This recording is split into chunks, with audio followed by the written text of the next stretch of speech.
ನಮಸ್ತೆ ಮಕ್ಕಳ, welcome back to my channel. Please like, share and subscribe my channel. ಮಕ್ಕಳ, ಇವತ್ತು ನಾವು ದ್ವಿತೀಯ PUC ಕನ್ನಡದಲ್ಲಿ ಕೃಷ್ಣೇಗೌಡನ ಆನೆ ಈ ಒಂದು ದೀರ್ಘ ಗದ್ಯ ಭಾಗಕ್ಕೆ ಸೇರಿದಂತಹ ಎಲ್ಲ ಅಭ್ಯಾಸ ಪ್ರಶ್ನೋತ್ತರಗಳನ್ನ ಈಗ ನೋಡ್ತಾ ಹೋಗೋಣ. ಫಸ್ಟ್ ಹೆಡಿಂಗ್ ನೋಡಿ, ಸಂದರ್ಭ ಸಹಿತ ವಿವರಿಸಿ. ಸಂದರ್ಭ 1, ನಮ್ಮ ಕಡೆ ಕೆಮ್ಮು ಕಾಲಿಂಗ್ ಬೆಲ್ ಇದ್ದ ಹಾಗೆ. ಆಯ್ಕೆ, ಈ ಮೇಲಿನ ವಾಕ್ಯವನ್ನು KP ಪೂರ್ಣಚಂದ್ರ ತೇಜಸ್ವಿಯವರು ರಚಿಸಿದ ಕಿರಗೂರಿನ ಗಯ್ಯಾಳಿಗಳು ಎಂಬ ಕೃತಿಯಿಂದ ಆಯ್ದ ಕೃಷ್ಣೇಗೌಡನ ಆನೆ ಎಂಬ ನೀಳ್ಗತೆಯಿಂದ ಆಯ್ದುಕೊಳ್ಳಲಾಗಿದೆ. ಸಂದರ್ಭ, ನಿರೂಪಕರು ಲೈನ್ಮನ್ ದುರ್ಗಪ್ಪನು ಕೆಮ್ಮಿದ ಸಂದರ್ಭವನ್ನು ನೆನಪಿಸುತ್ತಾ ಹೇಳುವ ಮಾತು ಇದಾಗಿದೆ.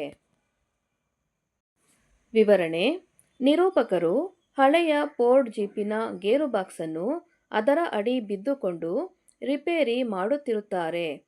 ಆಗ ಅಲ್ಲಿಗೆ ಲೈನ್ಮನ್ ದುರ್ಗಪ್ಪ ಕೊಡಲಿ ಕೇಳಲಿಕ್ಕಾಗಿ ಬರುತ್ತಾನೆ.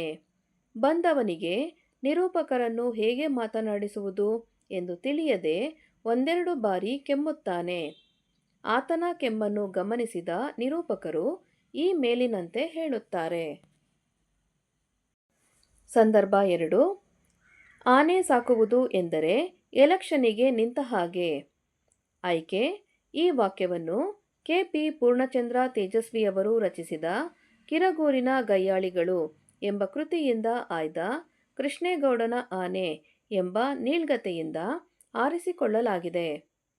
ಸಂದರ್ಭ, ಎಲ್ಲ ತರಹದ ವ್ಯವಹಾರಗಳಲ್ಲಿ ಸೋತ ಕೃಷ್ಣೇಗೌಡರು ಆನೆಯನ್ನು ಖರೀದಿಸಿದಾಗ ಅವರ ಬಗ್ಗೆ ಜನರು ಪಟ್ಟ ಅಭಿಪ್ರಾಯ ಇಲ್ಲಿದೆ. ವಿವರಣೆ, ವಿಮ್ಕೋ ಕಂಪನಿಯವರು ಬೆಂಕಿ ಕಡ್ಡಿ ಮರ ಕಡಿಯಲು ಗುತ್ತಿಗೆ ಪಡೆದುಕೊಂಡಾಗ ಚಾರ್ಮುಡಿ ಕಣಿವೆಯ ಪಾತಾಳದಲ್ಲಿದ್ದ ಮರಗಳನ್ನು ಲಾರಿ ದಾರಿಗೆ ಸಾಗಿಸಲು ಆನೆಯ ಅಗತ್ಯ ಇತ್ತು. ಆಗ ಮರಗಳನ್ನು ಸಾಗಿಸುವ ಗುತ್ತಿಗೆಯನ್ನು ಕೃಷ್ಣೇಗೌಡರು ತಾನು ತೆಗೆದುಕೊಂಡು ಆನೆಯನ್ನು ಗೂಳೂರು ಮಠದಿಂದ ಖರೀದಿ ಮಾಡುತ್ತಾರೆ. ಆದರೆ ಎಲ್ಲ ತರಹದ ವ್ಯವಹಾರಗಳನ್ನು ಮಾಡಿ ಎಲ್ಲದರಲ್ಲೂ ನಷ್ಟ ಅನುಭವಿಸಿ ಸೋತು ಕೃಷ್ಣೇಗೌಡ ಆನೆಯನ್ನು ತಂದಾಗ ಇಲ್ಲಿಗೆ ಇವನ ಕತೆ ಮುಗಿದಂತೆಯೇ ಎಂದು ಎಲ್ಲ ತೀರ್ಮಾನಿಸಿದರು. ಆಗ ಈ ಮೇಲಿನ ಮಾತು ಉಲ್ಲೇಖಿತವಾಗುತ್ತದೆ. ಸಂದರ್ಭ 3, ಆನೆಗೂ ಮಾನ ಮರ್ಯಾದೆ ಇರುತ್ತೆ ತಿಳ್ಕೋ. ಆಯ್ಕೆ, ಈ ವಾಕ್ಯವನ್ನು KP ಪೂರ್ಣಚಂದ್ರ ತೇಜಸ್ವಿಯವರು ರಚಿಸಿದ ಕಿರುಗೂರಿನ ಗಯ್ಯಾಳಿಗಳು ಎಂಬ ಕೃತಿಯಿಂದ ಆಯ್ದ ಕೃಷ್ಣೇಗೌಡನ ಆನೆ ಎಂಬ ನೀಳ್ಗತೆಯಿಂದ ಆರಿಸಿಕೊಳ್ಳಲಾಗಿದೆ. ಸಂದರ್ಭ, ನೆರೆದಿದ್ದ ಜನರು ರೆಹಮಾನ್ ಸಾಬಿಗೆ ಹೇಳುವ ಮಾತು ಇದಾಗಿದೆ. ವಿವರಣೆ, ಒಮ್ಮೆ ಆನೆಯು ರೆಹಮಾನ್ ಸಾಬಿಯ ಪೆಟ್ಟಿಗೆ ಅಂಗಡಿಯನ್ನು ದೂಡಿ ಬೀಳಿಸಿತು. ಆಗ ರೆಹಮಾನ್ ದೊಡ್ಡ ರಂಪಾಟವನ್ನೇ ಮಾಡಿದ. ಈ ನಡುವೆ ವೇಲಾಯುಧ ಅಲ್ಲಿಗೆ ಆಗಮಿಸಿ ಆನೆಯ ಪರ ನಿಂತ. ಆಗ ರೆಹಮಾನ್ ಜುಬೇದಳನ್ನು ಪ್ರತ್ಯಕ್ಷ ಸಾಕ್ಷಿಯೆಂಬಂತೆ ಆಕೆಯಲ್ಲಿ ಕೇಳಿ ಎಂದ. ಆದರೆ ಆಕೆ ರೆಹಮಾನನ ಪರ ಮಾತನಾಡದೆ ಆನೆಯ ಪರವಾಗಿ ಮಾತನಾಡುತ್ತಾ ರೆಹಮಾನ್ ಏನೋ ಅನ್ನಬಾರದ್ದನ್ನು ಅಂದ ಎಂದು ಹೇಳುತ್ತಾಳೆ. ಆಗ ಅಲ್ಲಿ ನೆರೆದಿರುವ ಎಲ್ಲರೂ ಆನೆಗೆ ಒಂದು ವ್ಯಕ್ತಿತ್ವವನ್ನು ಆರೋಪಿಸುತ್ತಾ ಈ ಮೇಲಿನಂತೆ ಹೇಳುತ್ತಾರೆ. ಸಂದರ್ಭ 4, ನನ್ನ ಕೊಡಲಿ ಯಾಕೆ ತಂದು ಆಫೀಸಿನಲ್ಲಿ ಇಟ್ಕೊಂಡಿದ್ದೀರಾ. ಆಯ್ಕೆ, ಈ ವಾಕ್ಯವನ್ನು KP ಪೂರ್ಣಚಂದ್ರ ತೇಜಸ್ವಿಯವರು ರಚಿಸಿದ ಕಿರಗೂರಿನ ಗಯ್ಯಾಳಿಗಳು ಎಂಬ ಕೃತಿಯಿಂದ ಆಯ್ದ ಕೃಷ್ಣೇಗೌಡನ ಆನೆ ಎಂಬ ನೀಳ್ಗತೆಯಿಂದ ಆರಿಸಿಕೊಳ್ಳಲಾಗಿದೆ. ಸಂದರ್ಭ, ನಿರೂಪಕರು ಫಾರೆಸ್ಟ್ ಆಫೀಸರ್ ನಾಗರಾಜ್ನಲ್ಲಿ ಕೇಳುವ ಮಾತು ಇದಾಗಿದೆ. ವಿವರಣೆ, ದುರ್ಗಪ್ಪ ತೆಗೆದುಕೊಂಡು ಹೋಗಿರುವ ಕೊಡಲಿಯು ನಿರೂಪಕರದ್ದಾಗಿದ್ದಿತು. ದುರ್ಗಪ್ಪ ಮರ ಕಡಿಯುವುದನ್ನು ಕಂಡ ಅರಣ್ಯ ಇಲಾಖೆಯವರು ಸಾಕ್ಷ್ಯಕ್ಕೆ ಕೊಡಲಿ ತಂದಿಟ್ಟುಕೊಂಡಿದ್ದರು. ಇದನ್ನು ತಿಳಿದ ನಿರೂಪಕರು ನಾಗರಾಜನ ಬಳಿ ವಿಚಾರಿಸುವಾಗ ಈ ಮೇಲಿನ ಮಾತು ಬಂದಿದೆ. ಸಂದರ್ಭ 5, ವೆಪನ್ಸ್ ಆರ್ ವೆಪನ್ ನಮಗೆ ಮುಖ್ಯ. ಆಯ್ಕೆ, ಈ ವಾಕ್ಯವನ್ನು ಕೆ.ಪಿ. ಪೂರ್ಣಚಂದ್ರ ತೇಜಸ್ವಿಯವರು ರಚಿಸಿದ ಕಿರಗೂರಿನ ಗಯ್ಯಾಳಿಗಳು ಎಂಬ ಕೃತಿಯಿಂದ ಆಯ್ದ ಕೃಷ್ಣೇಗೌಡನ ಆನೆ ಎಂಬ ನೀಳ್ಗತೆಯಿಂದ ಆರಿಸಿಕೊಳ್ಳಲಾಗಿದೆ. ಸಂದರ್ಭ: ಈ ಮಾತನ್ನು ನಾಗರಾಜ್ ನಿರೂಪಕರಲ್ಲಿ ಹೇಳುತ್ತಾನೆ. ವಿವರಣೆ: ನಾಗರಾಜ್ನ ಕಚೇರಿಗೆ ಬಂದ ನಿರೂಪಕರು, ಅಲ್ರಿ ನಾಗರಾಜ್, ನಿಮ್ಮ ಡಿಪಾರ್ಟ್ಮೆಂಟಿನ ಮರ ಕಡಿದರೆ ನೀವು ಅವನ ಮೇಲೆ ಕ್ರಮ ತೆಗೆದುಕೊಳ್ಳಿ. ನನ್ನ ಕೊಡಲಿ ಯಾಕೆ ತಂದು ಇಟ್ಟುಕೊಂಡಿದ್ದೀರಾ ಎಂದು ಕೇಳುತ್ತಾರೆ. ಆಗ ನಾಗರಾಜ್ ತನ್ನ ಎದುರಿನ ಕುರ್ಚಿ ತೋರಿಸಿ ಕೂತ್ಕೊಳ್ಳಿ ಎನ್ನುತ್ತಾ ಈ ಮೇಲಿನಂತೆ ಹೇಳುತ್ತಾನೆ. ಸಂದರ್ಭ 6: ನಿನ್ನ ಪುಕಾರೇನಿದ್ರೂ ಬರವಣಿಗೆಯಲ್ಲಿ ಇರಬೇಕು. ಆಯ್ಕೆ: ಈ ವಾಕ್ಯವನ್ನು ಕೆ.ಪಿ. ಪೂರ್ಣಚಂದ್ರ ತೇಜಸ್ವಿಯವರು ರಚಿಸಿದ ಕಿರಗೂರಿನ ಗಯ್ಯಾಳಿಗಳು ಎಂಬ ಕೃತಿಯಿಂದ ಆಯ್ದ ಕೃಷ್ಣೇಗೌಡನ ಆನೆ ಎಂಬ ನೀಳ್ಗತೆಯಿಂದ ಆರಿಸಿಕೊಳ್ಳಲಾಗಿದೆ. ಸಂದರ್ಭ: ಈ ಮಾತನ್ನು ನಾಗರಾಜ ದುರ್ಗಪ್ಪನಲ್ಲಿ ಹೇಳುತ್ತಾನೆ. ವಿವರಣೆ: ಮರ ಕಡಿಯುತ್ತಿದ್ದ ಆರೋಪದ ಮೇಲೆ ದುರ್ಗಪ್ಪನನ್ನು ಲಾಕಪ್ಪಿಗೆ ಹಾಕಿಸುವೆನೆಂದು ನಾಗರಾಜ ಹೇಳಿದಾಗ ದುರ್ಗಪ್ಪ ಮರವನ್ನು ತಾನು ಕಡಿದಿಲ್ಲವೆಂದು, ಕೃಷ್ಣೇಗೌಡರ ಆನೆ ಮುರಿದು ಬೀಳಿಸಿದ್ದೆಂದು ಹಳೆ ಪ್ರವರ ಪುನರಾವರ್ತನೆ ಮಾಡುತ್ತಾನೆ. ಅವನು ಹೇಳಿದ್ದನ್ನೇ ಮತ್ತೆ ಮತ್ತೆ ಹೇಳುವುದನ್ನು ನೋಡಿ ನಾಗರಾಜ ಹಾಗಂತ ಹೇಳಿಕೆ ಬರ್ಕೊಡ್ತೀಯಾ ಎನ್ನುತ್ತಾ ಈ ಮೇಲಿನಂತೆ ಹೇಳುತ್ತಾನೆ. ಸಂದರ್ಭ 7: ಡ್ರೈವರಣ್ಣ ಎತ್ಲಾಗೆ ಹೋದ? ಇಲ್ಲೇ ಇದ್ದನಲ್ಲ. ಆಯ್ಕೆ: ಈ ವಾಕ್ಯವನ್ನು ಕೆ.ಪಿ. ಪೂರ್ಣಚಂದ್ರ ತೇಜಸ್ವಿಯವರು ರಚಿಸಿದ ಕಿರಗೂರಿನ ಗಯ್ಯಾಳಿಗಳು ಎಂಬ ಕೃತಿಯಿಂದ ಆಯ್ದ ಕೃಷ್ಣೇಗೌಡನ ಆನೆ ಎಂಬ ನೀಳ್ಗತೆಯಿಂದ ಆರಿಸಿಕೊಳ್ಳಲಾಗಿದೆ. ಸಂದರ್ಭ: ಕ್ಲೀನರ್ ಡ್ರೈವರಣ್ಣನನ್ನು ಹುಡುಕುತ್ತಾ ಹೇಳುವ ಮಾತು ಇದಾಗಿದೆ. ವಿವರಣೆ: ಶಿವೇಗೌಡರ ಸಾಮಿಲ್ಲಿನಲ್ಲಿ ವೇಲಾಯುಧ ಮತ್ತು ಆನೆ ಇಬ್ಬರು ಪಾನಮತ್ತರಾಗಿದ್ದ ನಿಮಿತ್ತ ಲಾರಿ ಮತ್ತು ನಾಟಾಗಳಿಗೆ ಕಟ್ಟಿದ್ದ ಹಗ್ಗವನ್ನು ಬಿಚ್ಚದೆ ವೇಲಾಯುಧ ಆನೆಗೆ ನಾಟಗಳನ್ನು ಇಳಿಸಲು ಆದೇಶಿಸಿದ. ವೇಲಾಯುಧನ ಆದೇಶದಂತೆ ಆನೆ ನಾಟಗಳನ್ನು ತಳ್ಳಿ ಬೀಳಿಸಿತು. ಲಾರಿ ಧಡಾರನೆ ಬಿದ್ದ ಸದ್ದು ಕೇಳಿ ಶಿವೇಗೌಡರು ಮತ್ತು ಲಾರಿ ಕ್ಲೀನರ್ ಎಲ್ಲರೂ ಓಡಿಬಂದು ಉರುಳಿ ಬಿದ್ದಿರುವ ಲಾರಿ ನೋಡಿ ಕಂಗಾಲಾಗಿ ಹೋಗುವರು. ಆದರೆ ಕ್ಲೀನರ್ ಹಗ್ಗ ಬಿಚ್ಚುವ ಬದಲು ಯಾರನ್ನೋ ಹುಡುಕುತ್ತಿರುವುದನ್ನು ಕಂಡಿತು. ಏನೆಂದು ಕೇಳುವಾಗ ಈ ಮೇಲಿನಂತೆ ಕ್ಲೀನರ್ ಹೇಳುತ್ತಾನೆ. ಸಂದರ್ಭ 8: ಕುಶಾಲಿಗಂತ ಸೊಂಡಿಲು ಬೀಸಿದರೆ ಸಾಕಲ್ಲ. ಆಯ್ಕೆ: ಈ ವಾಕ್ಯವನ್ನು ಕೆ.ಪಿ. ಪೂರ್ಣಚಂದ್ರ ತೇಜಸ್ವಿಯವರು ರಚಿಸಿದ ಕಿರಗೂರಿನ ಗಯ್ಯಾಳಿಗಳು ಎಂಬ ಕೃತಿಯಿಂದ ಆಯ್ದ ಕೃಷ್ಣೇಗೌಡನ ಆನೆ ಎಂಬ ನೀಳ್ಗತೆಯಿಂದ ಆರಿಸಿಕೊಳ್ಳಲಾಗಿದೆ. ಸಂದರ್ಭ: ಈ ಮಾತನ್ನು ದುರ್ಗಪ್ಪ ನಿರೂಪಕರಲ್ಲಿ ಹೇಳುತ್ತಾನೆ. ವಿವರಣೆ: ಕೊಡಲಿ ವಾಪಸ್ ಕೊಡಲು ಬಂದ ದುರ್ಗಪ್ಪ ಕೃಷ್ಣೇಗೌಡರ ಆನೆಯನ್ನು ಮನಸಾರೆ ಶಪಿಸುತ್ತಾನೆ. ಅಲ್ಲದೆ ಅದು ಕೊಂದ ಡ್ರೈವರ್ ಹೆಣವನ್ನು ಮರದ ಹೊಟ್ಟಿನೊಳಗೆ ಹಾಕಿ ಆಗಾಗ ಬೆಂಕಿ ಕೊಡುವಂತೆ ಬೆಂಕಿ ಕೊಟ್ಟು ಬೂದಿ ಮಾಡಿದರೆಂದು ಹೇಳುತ್ತಾನೆ. ಆತ ನಿರೂಪಕನಲ್ಲಿ ಆ ಆನೆಗೆ ಹೆಂಡ ಕುಡಿಸಿದರೆ ಹೇಗಾಗಬಹುದು ಹೇಳಿ, ಮಕ್ಕಳು ಮರಿ ಓಡಾಡೋ ಜಾಗದಲ್ಲಿ ಓಡಾಡುತ್ತದೆ ಎನ್ನುತ್ತಾ ಆನೆಯ ಬಗ್ಗೆ ಈ ಮೇಲಿನಂತೆ ಹೇಳುತ್ತಾನೆ. ಸಂದರ್ಭ 9: 14 ಇಂಜೆಕ್ಷನ್ ಹೊಟ್ಟೆಗೆ ಚುಚ್ಚಿಸ್ಕೋತೀನಿ. ಆಯ್ಕೆ: ಈ ವಾಕ್ಯವನ್ನು ಕೆ.ಪಿ. ಪೂರ್ಣಚಂದ್ರ ತೇಜಸ್ವಿಯವರು ರಚಿಸಿದ ಕಿರಗೂರಿನ ಗಯ್ಯಾಳಿಗಳು ಎಂಬ ಕೃತಿಯಿಂದ ಆಯ್ದ ಕೃಷ್ಣೇಗೌಡನ ಆನೆ ಎಂಬ ನೀಳ್ಗತೆಯಿಂದ ಆರಿಸಿಕೊಳ್ಳಲಾಗಿದೆ. ಸಂದರ್ಭ: ಈ ಮಾತನ್ನು ಪೋಸ್ಟ್ಮನ್ ಜಬ್ಬಾರ್ ನಿರೂಪಕರಲ್ಲಿ ಹೇಳುತ್ತಾನೆ. ವಿವರಣೆ: ಜಬ್ಬಾರ್ ನಿರೂಪಕರಲ್ಲಿ ತನ್ನ ಬವಣೆಗಳನ್ನು ವಿವರಿಸುತ್ತಾ, ಪೋಸ್ಟ್ ಕೊಡಲು ಹೋದಲ್ಲಿ ಎಲ್ಲರ ಮನೆಯ ಮುಂದೆಯೂ 4 ನಾಯಿ ಮಲಗಿರ್ತವೆ. ಪ್ರತಿ ವರ್ಷ ಒಂದಲ್ಲ ಒಂದು ನಾಯಿ ಕಚ್ಚೇ ಕಚ್ಚುತ್ತೆ. ಹುಚ್ಚು ಬಂದ ಮೇಲೆ ಔಷಧ ಇಲ್ಲವಾದ ಕಾರಣ ತನಗೆ ಕಚ್ಚಿರುವುದು ಹುಚ್ಚು ನಾಯಿ ಹೌದೋ ಅಲ್ವೋ? ಒಟ್ಟಿನಲ್ಲಿ 14 ಇಂಜೆಕ್ಷನ್ ಹೊಟ್ಟೆಗೆ ಚುಚ್ಚಿಸ್ಕೋತೀನಿ ಎಂದು ಹೇಳುತ್ತಾನೆ. ಸಂದರ್ಭ 10. ಕೃಷ್ಣೇಗೌಡರ ಆನೆಗೂ ಕಚ್ಚಿದೆ ಅಂತ ವರ್ತಮಾನ ಉಂಟಪ್ಪ. ಆಯ್ಕೆ: ಈ ವಾಕ್ಯವನ್ನು ಕೆ.ಪಿ. ಪೂರ್ಣಚಂದ್ರ ತೇಜಸ್ವಿಯವರು ರಚಿಸಿದ ಕಿರಗೂರಿನ ಗಯ್ಯಾಳಿಗಳು ಎಂಬ ಕೃತಿಯಿಂದ ಆಯ್ದ ಕೃಷ್ಣೇಗೌಡನ ಆನೆ ಎಂಬ ನೀಳ್ಗತೆಯಿಂದ ಆರಿಸಿಕೊಳ್ಳಲಾಗಿದೆ.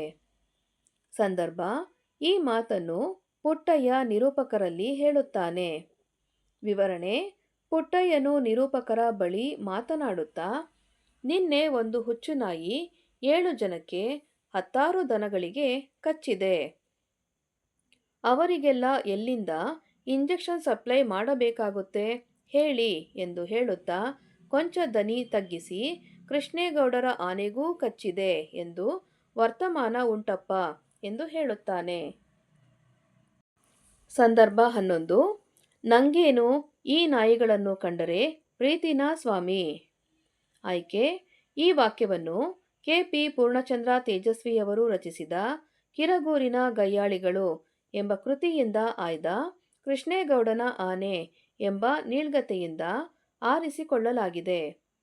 ಸಂದರ್ಭ: ಈ ಮಾತನ್ನು ಮುನ್ಸಿಪಾಲಿಟಿ ಪ್ರೆಸಿಡೆಂಟರಾದ ಖಾನ್ ಸಾಬರು ನಿರೂಪಕರಲ್ಲಿ ಹೇಳುತ್ತಾರೆ. ವಿವರಣೆ: ಮೂಡಿಗೆರೆಯಲ್ಲಿ ಉಂಟಾದ ಕಂತ್ರಿ ನಾಯಿಗಳ ಸಮಸ್ಯೆಯನ್ನು ಬಗೆಹರಿಸುವ ಸಲುವಾಗಿ ನಿರೂಪಕರು ಜಬ್ಬಾರ್, ಪುಟ್ಟಯ್ಯ ಮುನ್ಸಿಪಾಲಿಟಿ ಪ್ರೆಸಿಡೆಂಟರಾದ ಖಾನ್ ಸಾಬ್ರಲ್ಲಿ ಕೇಳಬೇಕು ಎಂದು ಅವರಲ್ಲಿಗೆ ಬರಲು ತಯಾರಾಗುತ್ತಾರೆ. ಆದರೆ ಜಬ್ಬಾರ್ ಮತ್ತು ಪುಟ್ಟಯ್ಯ ಇಬ್ಬರೂ ಅಲ್ಲಿಯೇ ಜಾರಿಕೊಂಡಿರುವುದನ್ನು ಗಮನಿಸಿದ ನಿರೂಪಕರು ತಾನೊಬ್ಬನೇ ಕೇಳುತ್ತೇನೆ ಎಂದುಕೊಂಡು ಕಚೇರಿಗೆ ಬಂದು ಖಾನ್ ಸಾಬರಲ್ಲಿ ಕೇಳುವಾಗ ಈ ಮಾತು ಬಂದಿದೆ. ಸಂದರ್ಭ 12. ಹೊರಗಡೆಯಿಂದ ಎಕ್ಸ್ಪೋರ್ಟ್ ಆದವು. ಆಯ್ಕೆ: ಈ ವಾಕ್ಯವನ್ನು ಕೆ.ಪಿ. ಪೂರ್ಣಚಂದ್ರ ತೇಜಸ್ವಿಯವರು ರಚಿಸಿದ ಕಿರಗೂರಿನ ಗಯ್ಯಾಳಿಗಳು ಎಂಬ ಕೃತಿಯಿಂದ ಆಯ್ದ ಕೃಷ್ಣೇಗೌಡನ ಆನೆ ಎಂಬ ನೀಳ್ಗತೆಯಿಂದ ಆರಿಸಿಕೊಳ್ಳಲಾಗಿದೆ. ಸಂದರ್ಭ: ಮುನಿಸಿಪಾಲಿಟಿ ಪ್ರೆಸಿಡೆಂಟರಾದ ಖಾನ್ ಸಾಬರು ನಿರೂಪಕರಲ್ಲಿ ಹೇಳುವ ಮಾತಿದು. ವಿವರಣೆ: ಮುನ್ಸಿಪಾಲಿಟಿ ಪ್ರೆಸಿಡೆಂಟರಾದ ಖಾನ್ ಸಾಹೇಬರನ್ನು ಭೇಟಿಯಾಗಲು ಹೋದ ಲೇಖಕರು ಊರಿನಲ್ಲಿ ಹೆಚ್ಚಿರುವ ಕಂತ್ರಿ ನಾಯಿಯ ಕುರಿತು ಪ್ರಸ್ತಾಪಿಸಿದಾಗ ಅದನ್ನು ಒಪ್ಪಿಕೊಳ್ಳುತ್ತಾರೆ. ಆದರೆ ಅವೆಲ್ಲ ಇಲ್ಲಿಯ ನಾಯಿಗಳಲ್ಲ, ಯಾರೋ ಹೊರಗಡೆಯಿಂದ ಲಾರಿಯಲ್ಲಿ ನಾಯಿಗಳನ್ನು ತುಂಬಿಕೊಂಡು ಬಂದು ಇಲ್ಲಿ ರಾತ್ರೋರಾತ್ರಿ ಬಿಟ್ಟು ಹೋಗಿದ್ದಾರೆ ಎಂದು ಹೇಳುತ್ತಾ ತಾನು ತನ್ನ ಕಡೆಯಿಂದ ಆದ ಪ್ರಯತ್ನವೆಲ್ಲ ಮಾಡಿದ್ದೇನೆ ಎಂದು ಹೇಳುತ್ತಾರೆ. ಸಂದರ್ಭ 13.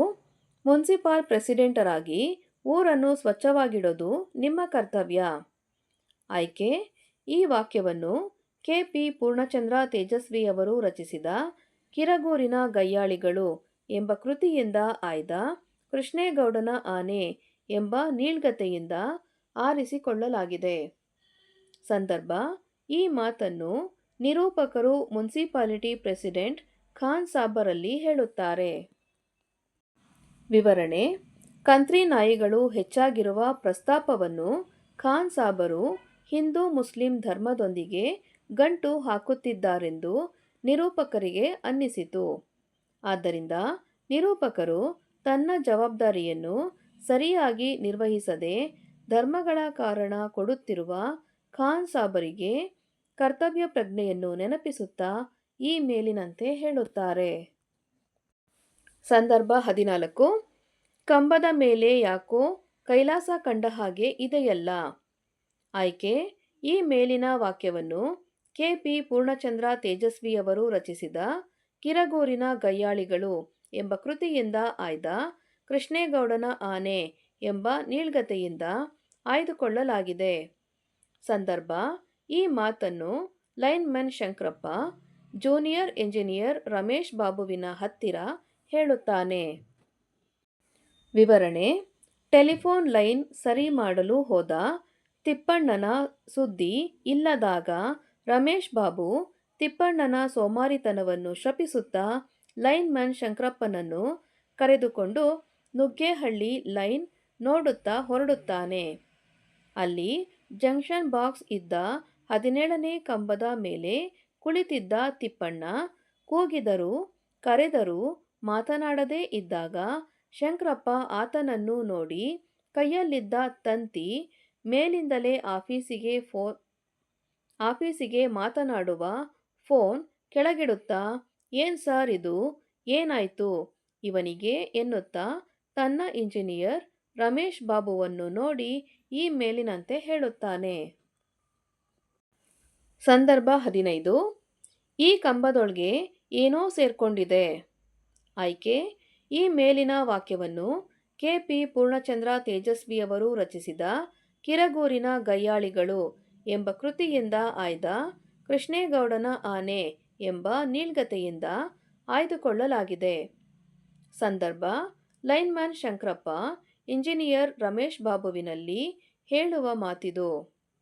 ವಿವರಣೆ: ತಿಪ್ಪಣ್ಣನನ್ನು ನೋಡಿದ ರಮೇಶ್ ಬಾಬು ಶಂಕರಪ್ಪನಲ್ಲಿ ಕಂಬ ಹತ್ತಿ ಒಮ್ಮೆ ನೋಡೋ ಮಾರಾಯ, ಅಕಸ್ಮಾತ್ ಜೀವ ಇದ್ದರೆ ಆಸ್ಪತ್ರೆಗೆ ಸೇರಿಸೋಣ ಎನ್ನುತ್ತಾನೆ. ಅವನ ಮಾತಿನಂತೆ ಕಂಬ ಹತ್ತಿದ ಶಂಕರಪ್ಪ ಕಂಬವನ್ನು ಅರ್ಧ ಹತ್ತುವಷ್ಟರಲ್ಲಿ ಕೈಕಾಲು ಜುಮ್ಮೆಂದು ನಡುಗಿದಂತಾಗಿ ಅಯ್ಯಯ್ಯೋ ಎಂದು ಕಿರುಚಿ ಕಂಬದಿಂದ ದೂರ ನಿಲ್ಲುತ್ತಾನೆ. ಇದನ್ನು ಗಮನಿಸಿದ ರಮೇಶ್ ಬಾಬು ಏನಾಯ್ತು ಎಂದು ಕೇಳಿದಾಗ ಶಂಕರಪ್ಪ ಈ ಮೇಲಿನಂತೆ ಹೇಳುತ್ತಾನೆ. ಸಂದರ್ಭ 16. ಆನೆ ಬೇಲಿ ದಾಟಿ ಹೋಯ್ತು ಸಾರ್. ಆಯ್ಕೆ: ಈ ಮೇಲಿನ ವಾಕ್ಯವನ್ನು ಕೆ. ಪಿ. ಪೂರ್ಣಚಂದ್ರ ತೇಜಸ್ವಿಯವರು ರಚಿಸಿದ ಕಿರಗೂರಿನ ಗಯ್ಯಾಳಿಗಳು ಎಂಬ ಕೃತಿಯಿಂದ ಆಯ್ದ ಕೃಷ್ಣೇಗೌಡನ ಆನೆ ಎಂಬ ನೀಳ್ಗತೆಯಿಂದ ಆಯ್ದುಕೊಳ್ಳಲಾಗಿದೆ. ಸಂದರ್ಭ: ಈ ಮಾತನ್ನು ಗಾರ್ಡ್ ರಾಮಪ್ಪ ನಾಗರಾಜನಲ್ಲಿ ಹೇಳುತ್ತಾನೆ. ವಿವರಣೆ: ಆನೆಯನ್ನು ಕೊಲ್ಲಬೇಕು ಎಂದು ನಾಗರಾಜ ಒಳ್ಳೆ ಆಯಕಟ್ಟಿನ ಗಂಡಿಯಲ್ಲಿ ಕೋವಿ ಹಿಡಿದುಕೊಂಡು ಕುಳಿತಿದ್ದ. ಅವನು ಕುಳಿತಿದ್ದ ಗಂಡಿ ಬಹಳ ಹೆಸರುವಾಸಿಯಾದ ಗಂಡಿಯಾಗಿತ್ತು. ಕಾಡು ಪ್ರಾಣಿಗಳು ಅಲ್ಲಿಂದಲೇ ದಾಟಿ ಹೋಗಬೇಕಾದ ಕಾರಣ ಕೃಷ್ಣೇಗೌಡರ ಆನೆಗಾಗಿ ಕಾಯುತ್ತಿದ್ದ. ಅಷ್ಟರಲ್ಲಿ ಅಲ್ಲಿಗೆ ಬಂದ ಗಾರ್ಡ್ ರಾಮಪ್ಪ ಆನೆಯು ಬೇಲಿ ದಾಟಿ ಹೋದ ವಿಚಾರವನ್ನು ತಿಳಿಸಿದಾಗ ಈ ಮೇಲಿನ ಮಾತು ಬಂದಿದೆ. ಸಂದರ್ಭ 17. ಕೋವಿ ಸಿಕ್ಕಿದೆ, ಆದರೆ ಹೆಣ ಸಿಗಲಿಲ್ಲ. ಆಯ್ಕೆ: ಈ ಮೇಲಿನ ವಾಕ್ಯವನ್ನು ಕೆ. ಪಿ. ಪೂರ್ಣಚಂದ್ರ ತೇಜಸ್ವಿಯವರು ರಚಿಸಿದ ಕಿರಗೂರಿನ ಗಯ್ಯಾಳಿಗಳು ಎಂಬ ಕೃತಿಯಿಂದ ಆಯ್ದ ಕೃಷ್ಣೇಗೌಡನ ಆನೆ ಎಂಬ ನೀಳ್ಗತೆಯಿಂದ ಆಯ್ದುಕೊಳ್ಳಲಾಗಿದೆ. ಸಂದರ್ಭ: ಪೊಲೀಸರು ನಾಪತ್ತೆಯಾದ ನಾಗರಾಜನ ಕುರಿತು ಮಹಜರು ಮಾಡಿಕೊಂಡ ಸಂದರ್ಭ ಇದಾಗಿದೆ. ವಿವರಣೆ: ನಾಗರಾಜನು ಏಕಾಏಕಿ ನಾಪತ್ತೆಯಾದುದು ದೊಡ್ಡ ಸಮಸ್ಯೆಯಾಗಿ ಹೋಯಿತು. ಆತನನ್ನು ಆನೆ ತುಳಿದು ಸಾಯಿಸಿತೋ, ಕೊಲೆಯಾದನೋ, ಆತ್ಮಹತ್ಯೆ ಮಾಡಿಕೊಂಡನೋ ಎಂಬ ಹಲವಾರು ಪ್ರಶ್ನೆಗಳು ಉಗಮವಾದವು. ಈ ನಡುವೆ ಪೊಲೀಸರು ಕಾಡೆಲ್ಲ ಹುಡುಕಾಡಿ ಮಹಜರು ಮಾಡಲು ಮುಂದಾದಾಗ ಈ ಮೇಲಿನ ಮಾತು ಬಂದಿದೆ. ನೆಕ್ಸ್ಟ್ ಹೆಡಿಂಗ್ ನೋಡಿ ಮಕ್ಕಳ. 1 ಅಂಕದ ಪ್ರಶ್ನೆಗಳು. ಪ್ರಶ್ನೆ 1. ನಿರೂಪಕರಿಗೆ ಯಾವ ಕೆಲಸ ಖಾಯಂ ಆಗಿತ್ತು? ಉತ್ತರ: ನಿರೂಪಕರಿಗೆ ತಿಂಗಳಿಗೊಮ್ಮೆ ಜೀಪಿನ ಅಡಿ ಬಿದ್ದುಕೊಂಡು ಅದರ ಗೇರ್ ಬಾಕ್ಸ್ ಬಿಚ್ಚಿ ರಿಪೇರಿ ಮಾಡುವ ಕೆಲಸ ಖಾಯಂ ಆಗಿತ್ತು. ಪ್ರಶ್ನೆ 2. ದುರ್ಗಪ್ಪ ಏನನ್ನು ಕೇಳಿ ಪಡೆಯಲು ಬಂದಿದ್ದನು? ಉತ್ತರ: ದುರ್ಗಪ್ಪ ನಿರೂಪಕರಿಂದ ಕೊಡಲಿ ಕೇಳಿ ಪಡೆಯಲು ಬಂದಿದ್ದನು. ಪ್ರಶ್ನೆ 3. ದುರ್ಗಪ್ಪನ ಪ್ರಕಾರ ತರ್ಲೆ ಡಿಪಾರ್ಟ್ಮೆಂಟ್ ಯಾವುದು? ಉತ್ತರ: ಟೆಲಿಫೋನ್ ಡಿಪಾರ್ಟ್ಮೆಂಟ್ ದುರ್ಗಪ್ಪನ ಪ್ರಕಾರ ತರ್ಲೆ ಡಿಪಾರ್ಟ್ಮೆಂಟ್ ಆಗಿತ್ತು. ಪ್ರಶ್ನೆ 4. ಕೃಷ್ಣೇಗೌಡರ ಆನೆ ಮೊದಲು ಯಾವ ಮಠದಲ್ಲಿತ್ತು? ಉತ್ತರ: ಕೃಷ್ಣೇಗೌಡರ ಆನೆಯು ಮೊದಲು ಗೂಳೂರು ಮಠದಲ್ಲಿತ್ತು. ಪ್ರಶ್ನೆ 5. ಕೃಷ್ಣೇಗೌಡರ ಆನೆಯ ಹೆಸರೇನು? ಉತ್ತರ: ಕೃಷ್ಣೇಗೌಡರ ಆನೆಯ ಹೆಸರು ಗೌರಿ. ಪ್ರಶ್ನೆ 6. ಆನೆಗೆ ಜಗದ್ಗುರುಗಳನ್ನು ಹೊರುವ ಕೆಲಸ ತಪ್ಪಿ ಹೋದುದೇಕೆ? ಉತ್ತರ: ಮಠದ ಜಗದ್ಗುರುಗಳನ್ನು ಜನರು ಅಡ್ಡಪಲ್ಲಕ್ಕಿಯಲ್ಲಿ ತಮ್ಮ ಹೆಗಲ ಮೇಲೆ ಹೊರತೊಡಗಿದ್ದರಿಂದ ಆನೆಗೆ ಜಗದ್ಗುರುಗಳನ್ನು ಹೊರುವ ಕೆಲಸ ತಪ್ಪಿಹೋಯಿತು. ಪ್ರಶ್ನೆ 7. ಆನೆಯ ಮಾವುತನ ಹೆಸರೇನು? ಉತ್ತರ: ಆನೆಯ ಮಾವುತನ ಹೆಸರು ವೇಲಾಯುಧ. ಪ್ರಶ್ನೆ 8. ರೆಹಮಾನ್ ಐ ವಿಟ್ನೆಸ್ ಎಂದು ಯಾರನ್ನು ತೋರಿಸಿದನು? ಉತ್ತರ: ರೆಹಮಾನ್ ಐ ವಿಟ್ನೆಸ್ ಎಂದು ಜುಬೇದಾಳನ್ನು ತೋರಿಸಿದ. ಪ್ರಶ್ನೆ 9. ನಿರೂಪಕರ ಇಕಾಲಜಿಸ್ಟ್ ಗೆಳೆಯ ಯಾರು? ಉತ್ತರ: ನಿರೂಪಕರ ಇಕಾಲಜಿಸ್ಟ್ ಗೆಳೆಯ ಪ್ರಕಾಶ್. ಪ್ರಶ್ನೆ 10. ಆನೆ ಇಲ್ಲದ್ದರಿಂದ ವೇಲಾಯುಧ ಎಲ್ಲಿ ಕೆಲಸಕ್ಕೆ ಸೇರಿದ? ಉತ್ತರ: ಆನೆ ಇಲ್ಲದ್ದರಿಂದ ವೇಲಾಯುಧ ಶಿವೇಗೌಡರ ಸಾಮಿಲ್ಲಿನಲ್ಲಿ ಕೆಲಸಕ್ಕೆ ಸೇರಿದ. ಪ್ರಶ್ನೆ 11. ಶಿವೇಗೌಡರು ರಾತ್ರೋರಾತ್ರಿ ಆನೆ ಕರೆದುಕೊಂಡು ಹೋದದ್ದೇಕೆ? ಉತ್ತರ: ಶಿವೇಗೌಡರು ತಮ್ಮ ಸಾಮಿಲ್ಲಿನಲ್ಲಿ ಕಳ್ಳನಾಟ ಇಳಿಸಲು ರಾತ್ರೋರಾತ್ರಿ ಆನೆ ಕರೆದುಕೊಂಡು ಹೋದರು. ಪ್ರಶ್ನೆ 12.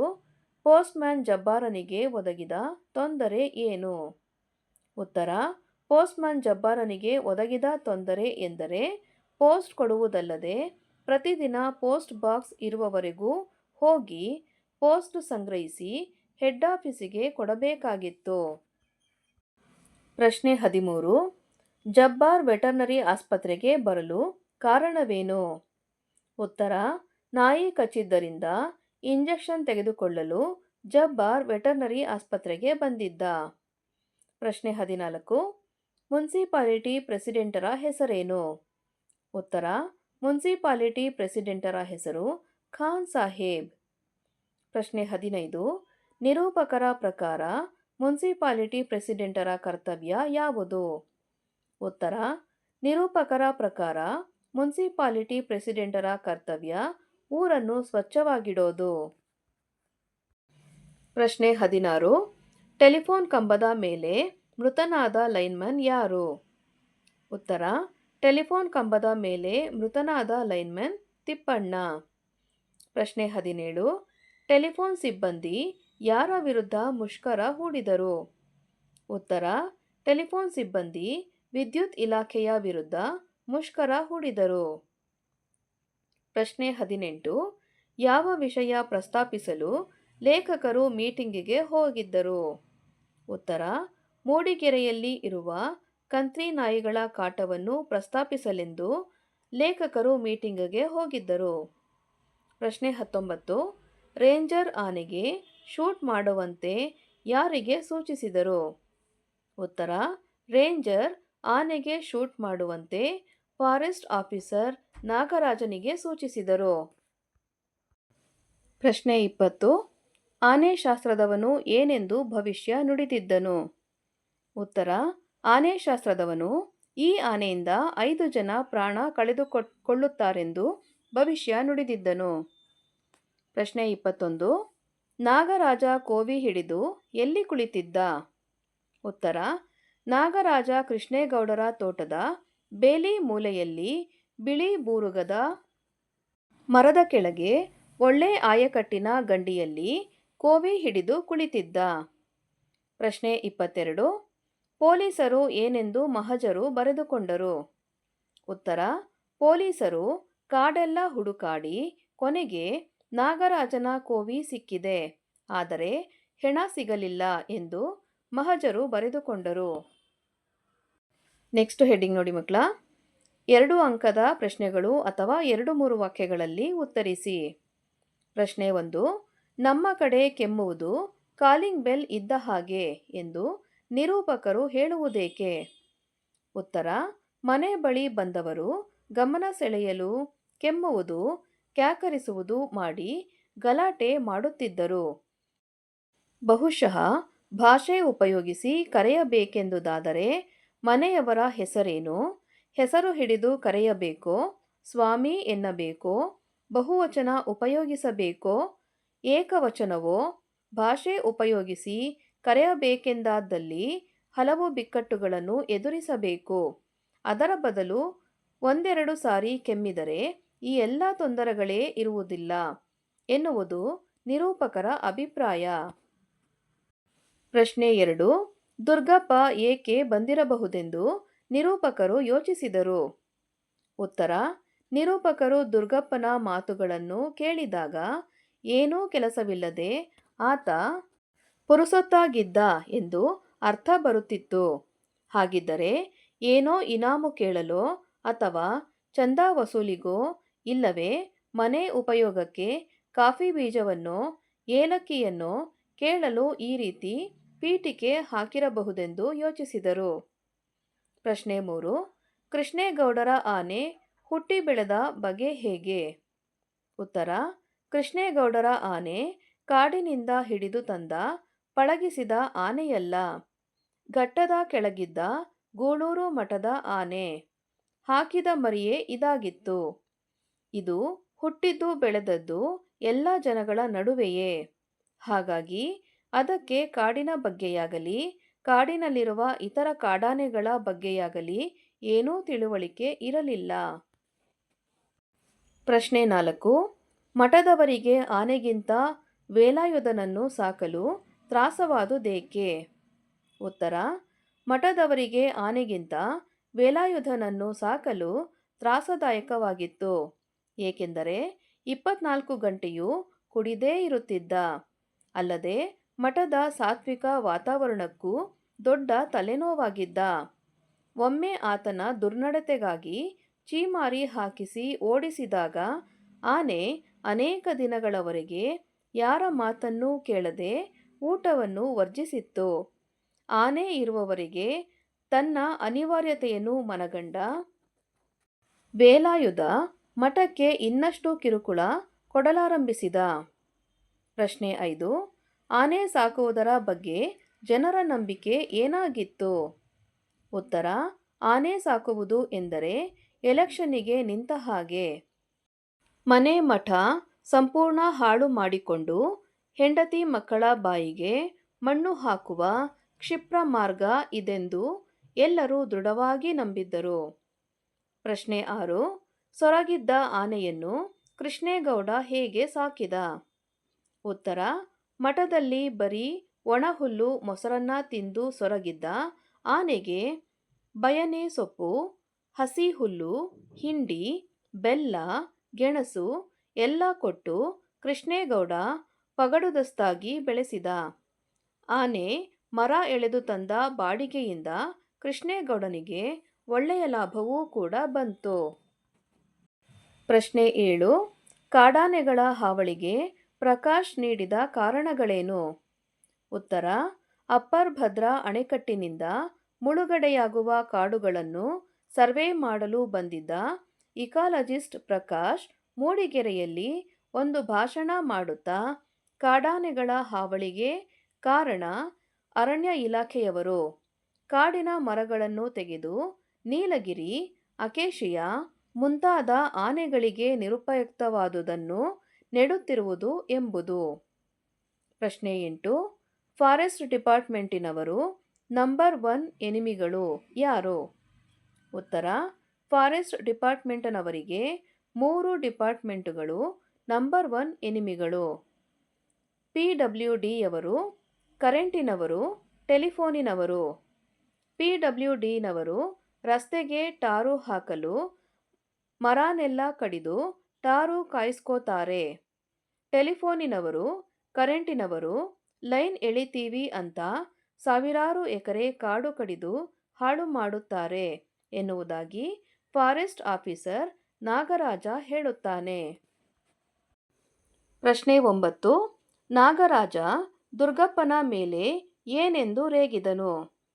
ನಾಗರಾಜ ದುರ್ಗಪ್ಪನ ಮೇಲೆ ಏನೋ ಮರ ಯಾಕೆ ಕಡಿತೀಯ ಅಂತ ಕೇಳಿದರೆ ಮ್ಯಾಲಿನೋರ್ನ ಕೇಳ್ಕಳಿ ಅಂತ ಉಚಾಯಿಸಿ ಮಾತನಾಡ್ತೀಯ. ಹೇಳದೆ ಕೇಳದೆ ಡಿಪಾರ್ಟ್ಮೆಂಟಿನ ಮರ ಕಡಿದರೆ ಇನ್ನೊಂದ್ಸಾರಿ ಮತ್ತೇನಿಲ್ಲ ನಿನ್ನೆ ಲಾಕಪ್ಪಿಗೆ ಹಾಕಿಸಿಬಿಡ್ತೀನಿ ಏನಂತ ತಿಳ್ಕೊಂಡಿದ್ದೀಯಾ ಎಂದು ರೇಗಿದನು. ಪ್ರಶ್ನೆ 10. ಡ್ರೈವರ್ನ ತಲೆ ಜಜ್ಜಿ ಹೋದದ್ದು ಹೇಗೆ? ಆನೆ ಅದಕ್ಕೆ ಕಾರಣವೇ? ಉತ್ತರ: ವೇಲಾಯುಧ ಆನೆಯಲ್ಲಿ ಲಾರಿಯಲ್ಲಿರುವ ಮರದ ದಿಮ್ಮಿಗಳನ್ನು ತಳ್ಳಿ ಉರುಳಿಸಲು ಹೇಳಿದ. ಆದರೆ ಲಾರಿಗೂ ನಾಟಗಳಿಗೂ ಹಗ್ಗ ಬಿಗಿದು ಕಟ್ಟಿದ್ದು ಬಿಚ್ಚಬೇಕೆಂದು ಮರೆತೇ ಹೋಗಿತ್ತು. ಆನೆ ನಾಟಗಳನ್ನು ಹಗ್ಗದ ಸಮೇತ ಎಳೆದಿದ್ದರಿಂದ ಲಾರಿ ಮೆಲ್ಲಗೆ ವಾಲುತ್ತಾ ಒಂದು ಕಡೆಗೆ ಉರುಳಿತು. ಆದರೆ ಕ್ಯಾಬಿನಿನಲ್ಲಿ ಇಟ್ಟಿದ್ದ ಲಾರಿ ಜಾಕ್ ಲಾರಿ ಸ್ಟೇರಿಂಗ್ ಮೇಲೆ ಮಲಗಿದ್ದ ಡ್ರೈವರ್ ತಲೆ ಬುರುಡೆಯ ಮೇಲೆ ಬಿದ್ದ ಕಾರಣ ಡ್ರೈವರ್ ತಲೆ ಜಜ್ಜಿ ಹೋಯಿತು. ಆದರೆ ಅದಕ್ಕೆ ಆನೆ ಕಾರಣವಲ್ಲ. ಆನೆ ವೇಲಾಯುಧ ಏನು ಹೇಳಿದನೋ ಅದರಂತೆ ಆನೆ ನಡೆಯಿತು. ಪ್ರಶ್ನೆ 11. ತನ್ನ ಕೆಲಸ ಅತ್ಯಂತ ಅಪಾಯಕಾರಿ ಎಂದು ದುರ್ಗಪ್ಪ ವಿವರಿಸಿದ್ದು ಹೇಗೆ? ಉತ್ತರ: ಲೈನ್ಮನ್ ಕೆಲಸಕ್ಕೆ ಸೇರಿದ ಮೇಲೆ ಪ್ರಾಣದ ಆಸೆ ಇಟ್ಕೊಂಡ್ರೆ ಆಗುತ್ತಾ? ನಮ್ಮ ಡಿಪಾರ್ಟ್ಮೆಂಟಿನ ಲೈನ್ಮನ್ಗಳ್ಯಾರಾದ್ರೂ ಈವರೆಗೆ ಸರ್ವೀಸ್ ಮುಗಿಸಿ ರಿಟೈರ್ಡ್ ಆಗಿರೋದನ್ನ ನೋಡಿದ್ದೀರಾ? ಕರೆಂಟಿನ ಜೊತೆ ಕೆಲಸ ಅದು. ಒಂದಲ್ಲ ಒಂದು ದಿನ ಸ್ವಲ್ಪ ಎಚ್ಚರ ತಪ್ಪಿದರೂ ಅಲ್ಲಿಗೆ ನಮ್ಮ ಸರ್ವೀಸ್ ಮುಗಿದಂಗೆ ಎಂದು ತನ್ನ ಕೆಲಸ ಅತ್ಯಂತ ಅಪಾಯಕಾರಿ ಎಂದು ದುರ್ಗಪ್ಪ ವಿವರಿಸಿದ. ಪ್ರಶ್ನೆ 12. ಜಬ್ಬಾರ್ ನಿರೂಪಕರಿಗೆ ಅಂಚೆ ವಿಲೇವಾರಿ ಬಗ್ಗೆ ಅಸಡ್ಡೆಯಿಂದ ಏನು ಹೇಳಿದ? ಉತ್ತರ: ಜಬ್ಬಾರ್ ನಿರೂಪಕರಿಗೆ ಅಂಚೆ ವಿಲೇವಾರಿ ಬಗ್ಗೆ ಅಸಡ್ಡೆಯಿಂದ, ಅಯ್ಯೋ, ಯಾವೋ ಮದ್ವೆ ಮನೆ ಕಾಗದ ಸಾರ್, ನೀವೇನೂ ಹೋಗೋದಿಲ್ಲ ಏನಿಲ್ಲ, ಅವನ್ನು ಇವತ್ತು ಕೊಟ್ಟರೂ ಒಂದೇ, ನಾಳೆ ಕೊಟ್ಟರೂ ಒಂದೇ ಎಂದು ಹೇಳಿದ. ಪ್ರಶ್ನೆ 13. ನಾಯಿ ಕಚ್ಚಿದ್ದಲ್ಲಿ ಎಂದಾಗ ಜಬ್ಬರ್ ಇರಸು ಮುರುಸಿನಿಂದ ಏನು ಹೇಳಿದನು? ಉತ್ತರ: ನಾಯಿ ಕಚ್ಚಿದ್ದಲ್ಲಿ ಎಂದಾಗ ಜಬ್ಬಾರ್ ಇರಸು ಮುರುಸಿನಿಂದ, ಹೋಗಲಿ ಬಿಡಿ, ಅದು ಬೀದಿಲಿ ತೋರಿಸೋ ಹಂಗಿಲ್ಲ, ನನ್ ಮಗಂದು ಅಂಥ ಜಾಗದಲ್ಲಿ ಕಚ್ಚಿದೆ, ಪ್ಯಾಂಟು ಬಿಚ್ಚಬೇಕಾಗುತ್ತೆ ಎಂದು ದನಿ ತಗ್ಗಿಸಿ ಹೇಳಿದ. ಪ್ರಶ್ನೆ 14. ಹುಚ್ಚು ನಾಯಿಗಳು ಆಸ್ಪತ್ರೆಯಲ್ಲಿ ಹೇಗೆ ವರ್ತಿಸುತ್ತವೆಂದು ಪುಟ್ಟಯ್ಯ ಹೇಳಿದನು? ಉತ್ತರ: ಹುಚ್ಚು ನಾಯಿಗಳು ಆಸ್ಪತ್ರೆಯಲ್ಲಿ ವರ್ತಿಸುವ ಬಗ್ಗೆ ಪುಟ್ಟಯ್ಯ ಹೀಗೆ ಹೇಳುತ್ತಾನೆ. ಹುಚ್ಚು ನಾಯಿ ಹತ್ರ ಧೈರ್ಯದ ಪ್ರಶ್ನೆನೇ ಬರೋದಿಲ್ಲ. ಅವಕ್ಕೆ ತಲೆಕೆಟ್ಟು ಕಂಡಿದ್ದಕ್ಕೆಲ್ಲ ಕಚ್ಚುತ್ತವೆ. ಆಸ್ಪತ್ರೆಗೆ ತಗೊಂಡು ಬಂದವರ್ನ ನೋಡಿದ್ದೀನಲ್ಲ, ಮೇಜು ಕುರ್ಚಿ ಕಾಲಿಗೆಲ್ಲ ಕಚ್ಚುತ್ತವೆ ಎಂದನು. ಪ್ರಶ್ನೆ 15. ನಾಯನ್ನು ಕೊಲ್ಲದೆ ನೌಕರರು ಸುಳ್ಳು ಹೇಳಿರುವರೆಂದು ನಿರೂಪಕರು ಯಾವ ಸಲಹೆ ನೀಡಿದರು? ಉತ್ತರ: ನಿರೂಪಕರು ಖಾನ್ ಸಾಬ್ಗೆ ಒಂದು ಕೆಲಸ ಮಾಡಿ, ಇನ್ನು ಮೇಲೆ ನಾಯಿ ಕೊಂದರೆ ಬಾಲ ತಗೊಂಡು ಬಂದು ತೋರಿಸಬೇಕು ಅಂತ ಹೇಳಿ. ಅವರ ಲೆಕ್ಕ ಸುಳ್ಳೋ ನಿಜವೋ ನಿಮಗೇ ಗೊತ್ತಾಗತ್ತೆ ಎಂದು ಸಲಹೆ ನೀಡಿದರು. ಪ್ರಶ್ನೆ 16. ಆನೆಯೇ ತಿಪ್ಪಣ್ಣನ ಸಾವಿಗೆ ಕಾರಣವೆಂದು ದುರ್ಗಪ್ಪ ಹೇಳಿದಾಗ ನಿರೂಪಕರ ಪ್ರತಿಕ್ರಿಯೆ ಏನು? ಉತ್ತರ: ಆನೆಯೇ ತಿಪ್ಪಣ್ಣನ ಸಾವಿಗೆ ಕಾರಣವೆಂದು ದುರ್ಗಪ್ಪ ಹೇಳಿದಾಗ ನಿರೂಪಕರು, ಅದೇನ್ ಮಾಡುತ್ತಯ್ಯ, ಆನೆ ಎಲ್ಲೋ ಕಂಬದ ಮೇಲೆ ಸತ್ತಿರೋ ತಿಪ್ಪಣ್ಣನಿಗೂ ಎಲ್ಲೋ ಓಡಾಡಿಕೊಂಡಿರೋ ಆನೆಗೂ ಕಟ್ತಿರಲ್ಲಯ್ಯ, ಬಾಯಿಲ್ಲದೋರು ಈ ಪ್ರಪಂಚದಲ್ಲಿ ಬದುಕೋ ಹಂಗೆ ಇಲ್ಲವೇನಯ್ಯ ಎಂದು ಪ್ರತಿಕ್ರಿಯಿಸಿದರು. ಪ್ರಶ್ನೆ 17. ಡ್ರೈವರ್ ಅಬ್ಬಾಸ್, ಕ್ಲೀನರ್ ಕೃಷ್ಣರ ಸಾವಿಗೆ ಕಾರಣವೇನು? ಉತ್ತರ: ಲೋಡು ಲಾರಿ ಬಿಟ್ಟುಕೊಂಡು ಬರುತ್ತಿದ್ದ ಅಬ್ಬಾಸ್ಗೆ 2 ದಮ್ ಬೀಡಿ ಎಳೆಯಬೇಕೆನ್ನುವ ತೆವಲು ಉಂಟಾಯಿತು. ಬೀಡಿ ಹಚ್ಚಿಕೊಳ್ಳುವವರೆಗೂ ಕ್ಲೀನರ್ ಕೃಷ್ಣನಲ್ಲಿ ಸ್ಟೇರಿಂಗ್ ಹಿಡಿಯಲು ಹೇಳುತ್ತಾನೆ. ಆದರೆ ಕ್ಲೀನರ್ ಕೃಷ್ಣ ನಿದ್ದೆಯ ಮಂಪರಿನಲ್ಲಿ ಇದ್ದ ಕಾರಣ ಆತ ಸ್ಟೇರಿಂಗನ್ನು ಆಚೀಚೆ ಅಲ್ಲಾಡಿದಂತೆ ವಜ್ರಮುಷ್ಟಿಯಲ್ಲಿ ಹಿಡಿಯುತ್ತಾನೆ. ಆದರೆ ನೇರವಾಗಿ ಮರದ ದೊಡ್ಡ ಕಾಂಡದ ಕಡೆಗೆ ಮುನ್ನುಗ್ಗುತ್ತಿದ್ದ ಲಾರಿಯನ್ನು ತಪ್ಪಿಸಲು ಡ್ರೈವರ್ ಅಬ್ಬಾಸ್ ಕೃಷ್ಣನಲ್ಲಿ ಸ್ಟೇರಿಂಗ್ ಬಿಡೋ ಎನ್ನುತ್ತಾನೆ. ಆದರೆ ಕೃಷ್ಣ ಬಿಡದೆ ಇದ್ದಾಗ ಕೊನೆ ಕ್ಷಣದಲ್ಲಿ ಬ್ರೇಕು ಹಾಕಲು ಮುಂದಾಗುತ್ತಾನೆ. ಆದರೆ ಅಷ್ಟೊತ್ತಿಗಾಗಲೇ ಪರಿಸ್ಥಿತಿ ಕೈಮೀರಿ ಲಾರಿ ಮರಕ್ಕೆ ಡಿಕ್ಕಿ ಹೊಡೆಯುತ್ತದೆ. ಆ ತೀವ್ರತೆಗೆ ಡ್ರೈವರ್ ಅಬ್ಬಾಸ್, ಕ್ಲೀನರ್ ಕೃಷ್ಣ ಇಬ್ಬರು ಪ್ರಾಣ ಕಳೆದುಕೊಳ್ಳುತ್ತಾರೆ. ಪ್ರಶ್ನೆ 18. ಡ್ರೈವರ್ ಅಬ್ಬಾಸ್ ಮತ್ತು ಕ್ಲೀನರ್ ಕೃಷ್ಣರ ಸಾವಿಗೆ ಆನೆ ಕಾರಣವಲ್ಲವೆಂದು ಕೃಷ್ಣೇಗೌಡರಿಗೆ ಏಕೆ ಹೇಳಲಾಗಲಿಲ್ಲ?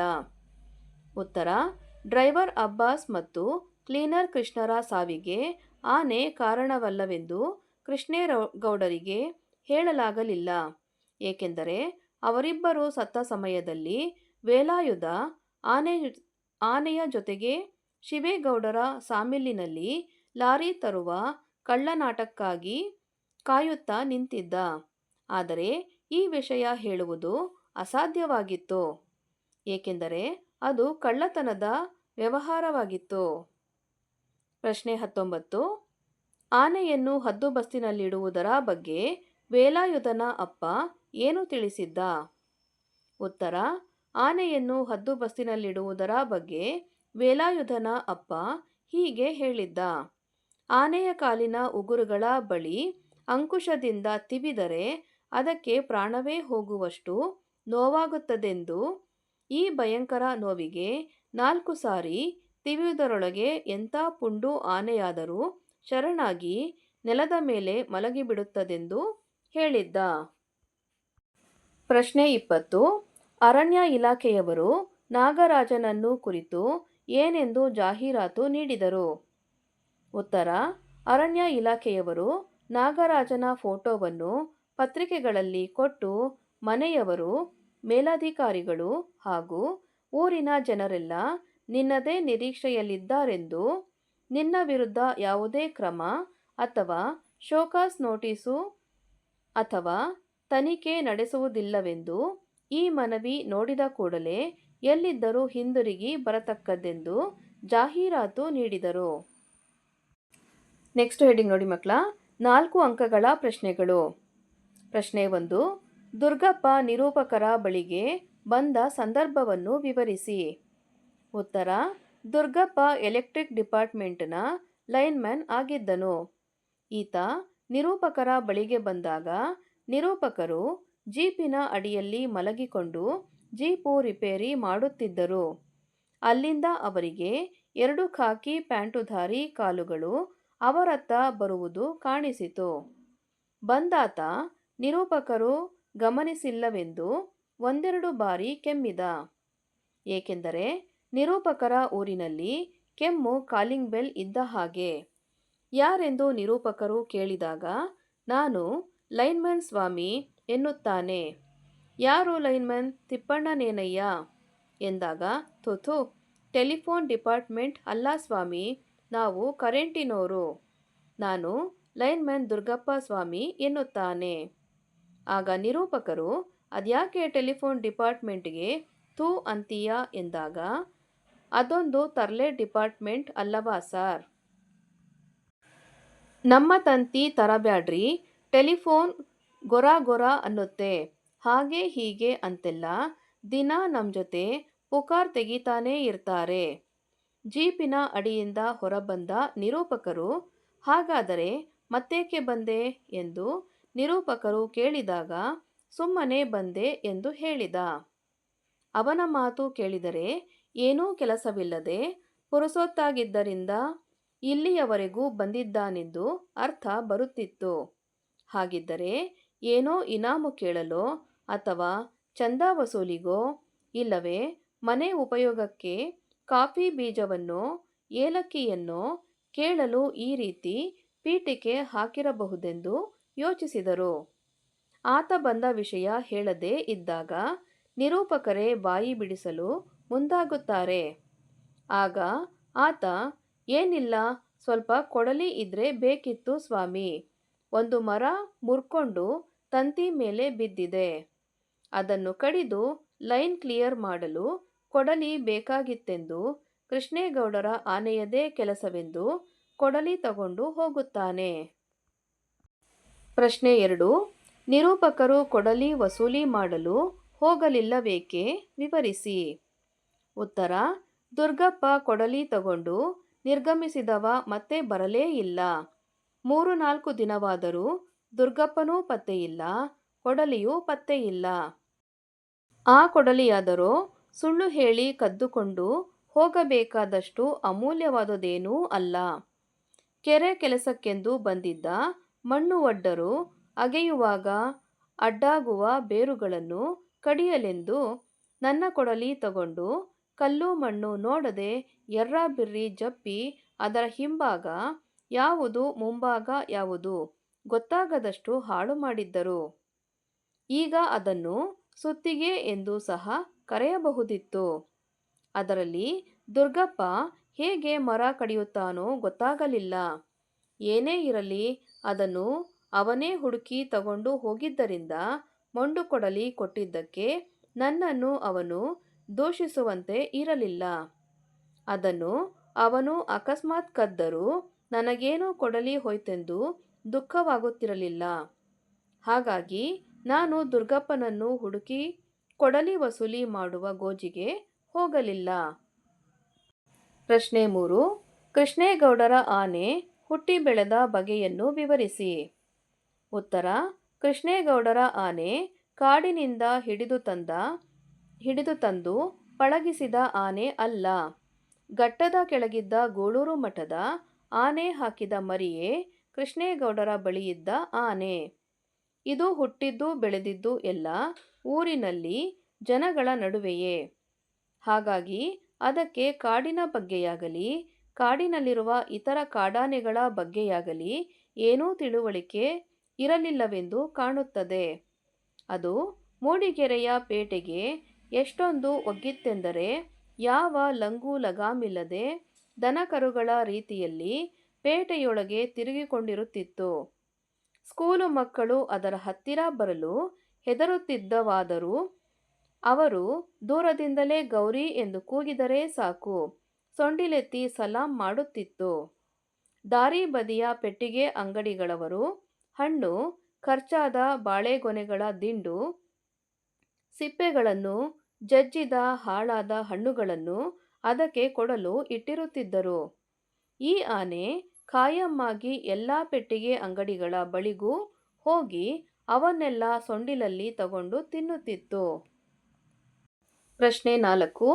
ಆನೆ ಮತ್ತು ಮಾವುತ ವೇಲಾಯುಧನನ್ನು ಸಾಗಹಾಕಲು ಮಠದವರು ಹವಣಿಸಿದ್ದೇಕೆ? ಉತ್ತರ: ಕೃಷ್ಣೇಗೌಡರ ಆನೆ ಊರಿನಲ್ಲಿ ಇತರ ದನ ಕರುಗಳಂತೆ ಲಂಗು ಲಗಾಮಿಲ್ಲದೆ ಪೇಟೆಯೊಳಗೆ ತಿರುಗಿಕೊಂಡಿರುತ್ತಿತ್ತು. ಆದರೆ ಇದಕ್ಕೆ ಮೊದಲು ಅದು ಗೂಳೂರು ಮಠದ ಜಗದ್ಗುರುಗಳನ್ನು ಹೊರುವ ಕಾಯಕ ನಿರ್ವಹಿಸುತ್ತಿತ್ತು. ಮಠದ ಜಗದ್ಗುರುಗಳನ್ನು ಜನರು ಯಾವಾಗ ಅಡ್ಡಪಲ್ಲಕ್ಕಿಯಲ್ಲಿ ಹೊರಲು ಆರಂಭಿಸಿದರೋ ಆಗ ಆನೆ ನಿರುಪಯುಕ್ತ ಎನಿಸತೊಡಗಿತು. ಆನೆಯ ಪುಂಡಾಟದ ಜೊತೆಗೆ ಆನೆಯ ಮಾವುತ ವೇಲಾಯುಧನೂ ಕೂಡ ನಿರುಪಯುಕ್ತನಾಗಿದ್ದನು. 24 ಗಂಟೆಯೂ ಕುಡಿದೇ ಇರುತ್ತಿದ್ದ ಈತ ಮಠದ ಸಾತ್ವಿಕ ವಾತಾವರಣಕ್ಕೂ ದೊಡ್ಡ ತಲೆನೋವಾಗಿದ್ದ. ಒಮ್ಮೆ ಆತನ ದುರ್ನಡತೆಗಾಗಿ ಛೀಮಾರಿ ಹಾಕಿಸಿ ಓಡಿಸಿದಾಗ ಆನೆ ಅನೇಕ ದಿನಗಳವರೆಗೆ ಯಾರ ಮಾತನ್ನೂ ಕೇಳದೆ ಊಟವನ್ನೇ ವರ್ಜಿಸಿತ್ತು. ಆನೆ ಇರುವವರೆಗೆ ತನ್ನ ಅನಿವಾರ್ಯತೆಯನ್ನು ಮನಗಂಡ ವೇಲಾಯುಧ ಮಠಕ್ಕೆ ಇನ್ನಷ್ಟು ಕಿರುಕುಳವನ್ನು ಕೊಡಲು ಆರಂಭಿಸಿದ್ದ. ಹೀಗಾಗಿ ಆನೆ ಮತ್ತು ಮಾವುತ ವೇಲಾಯುಧನನ್ನು ಸಾಗಹಾಕಲು ಮಠದವರು ಹವಣಿಸುತ್ತಿದ್ದರು. ಪ್ರಶ್ನೆ 5. ಎಲ್ಲರ ನಿರೀಕ್ಷೆ ಸುಳ್ಳಾಗುವಂತೆ ಕೃಷ್ಣೇಗೌಡ ಆನೆಯನ್ನು ಹೇಗೆ ಸಾಕಿದನು? ಉತ್ತರ: ಎಲ್ಲ ತರಹದ ವ್ಯವಹಾರಗಳನ್ನು ಮಾಡಿ ಎಲ್ಲದರಲ್ಲೂ ನಷ್ಟ ಅನುಭವಿಸಿ ಸೋತು ಹೋಗಿದ್ದ ಕೃಷ್ಣೇಗೌಡ ಆನೆಯನ್ನು ತಂದಾಗ ಇಲ್ಲಿಗೆ ಇವನ ಕತೆ ಮುಗಿದಂತೆಯೇ ಎಂದು ಎಲ್ಲ ತೀರ್ಮಾನಿಸಿದರು.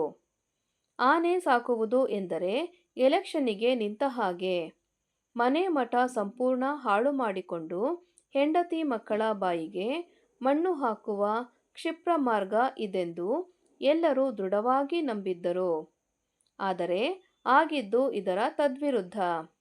ಮಠದಲ್ಲಿ ಬರೀ ಒಣಹುಲ್ಲು ಮೊಸರನ್ನ ತಿಂದು ಸೊರಗಿದ್ದ ಆನೆಗೆ ಬಯನೆ ಸೊಪ್ಪು, ಹಸಿ ಹುಲ್ಲು, ಹಿಂಡಿ, ಬೆಲ್ಲ, ಗೆಣಸು ಎಲ್ಲ ಕೊಟ್ಟು ಕೃಷ್ಣೇಗೌಡ ಪಗಡುದಸ್ತಾಗಿ ಬೆಳೆಸಿದ.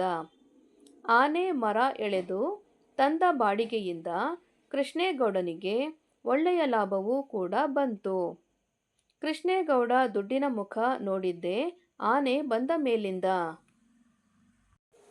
ಪ್ರಶ್ನೆ 6.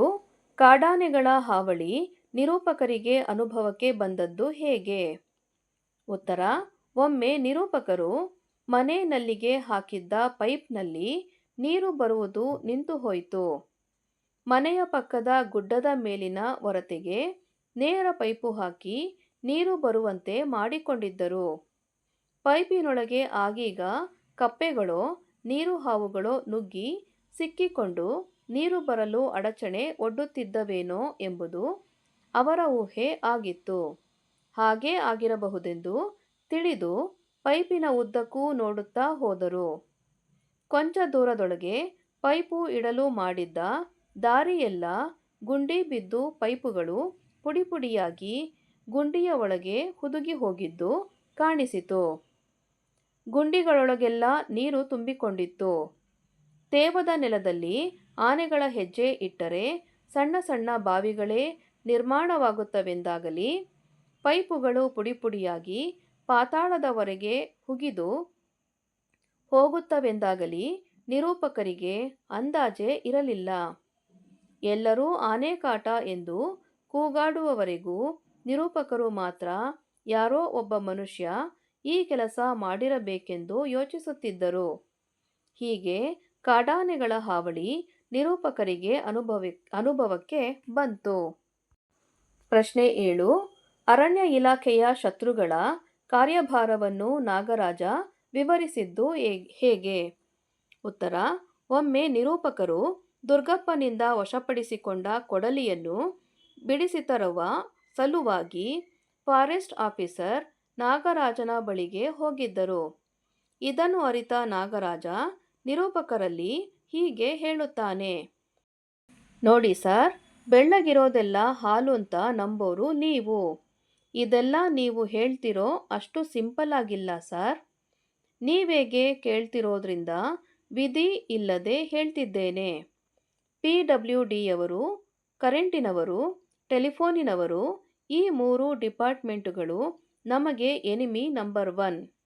ಇವರಿಗೆ ಬುದ್ಧಿ ಕಲಿಸೋಕೆ ನಮಗೆ ಗೊತ್ತಿದೆ. ರಸ್ತೆಗೆ ಟಾರು ಹಾಕಲು ನಮ್ಮ ರಸ್ತೆ ಮರನೆಲ್ಲ ಕಡಿದು ಟಾರು ಕಾಯಿಸ್ಕೋತಾರೆ PWDನವರು. ಈ ಕರೆಂಟಿನವರು, ಟೆಲಿಫೋನಿನವರು ಅವರ ಲೈನ್ ಎಳೆಯೋದಕ್ಕೆ ಫಾರೆಸ್ಟ್ ಕ್ಲಿಯರ್ ಮಾಡ್ತೀವಿ ಅಂತ ಎಲ್ಲೆಂದರಲ್ಲಿ ಸಾವಿರಾರು ಎಕರೆ ಕಾಡು ಕಡಿದು ಹಾಳು ಮಾಡಿದ್ದಾರೆ. ಈಗ ಹಳ್ಳಿ ಹಳ್ಳಿಗೆ ಕರೆಂಟ್, ಟೆಲಿಫೋನ್ ಕೊಡಬೇಕಂತ ಸರ್ಕಾರ ಪಾಲಿಸಿ ಮಾಡಿ ಇವರ ರೊಟ್ಟಿ ಜಾರಿ ತುಪ್ಪಕ್ಕೆ ಬಿದ್ದಿದೆ ಸಾರ್. ಲೈನು ಕ್ಲಿಯರ್ ಮಾಡೋ ನೆವದಲ್ಲಿ ಇವರು ಯಾರು ಮನೆಗೆ ಸೌದೆ ಕೊಳ್ತಾನೇ ಇಲ್ಲ. ನೀವು ಹೇಳಿದ ಹಾಗೆ ಇವರು ಸರ್ಕಾರದ ಡಿಪಾರ್ಟ್ಮೆಂಟೇ, ನಾವು ಡಿಪಾರ್ಟ್ಮೆಂಟೇ.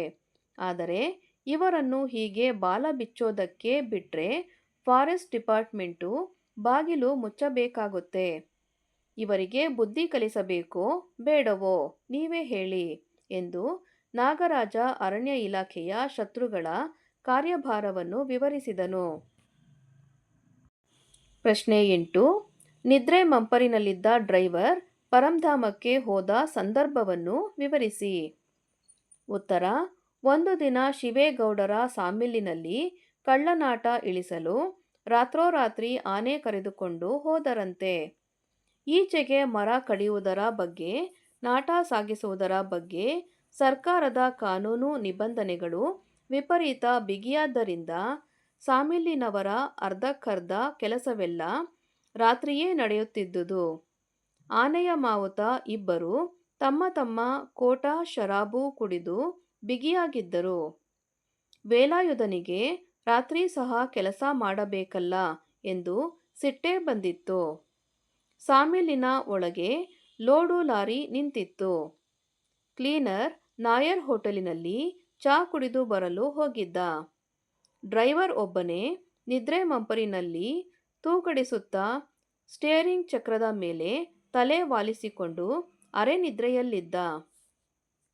ಶರಾಬಿನ ನಿಶಾದಲ್ಲಿದ್ದ ವೇಲಾಯುಧನಿಗೆ ಲಾರಿಗೂ ನಾಟಗಳಿಗೂ ಹಗ್ಗ ಬಿಗಿದು ಕಟ್ಟದ್ದು ಬಿಚ್ಚಬೇಕೆಂದು ಮರೆತೇ ಹೋಯಿತು.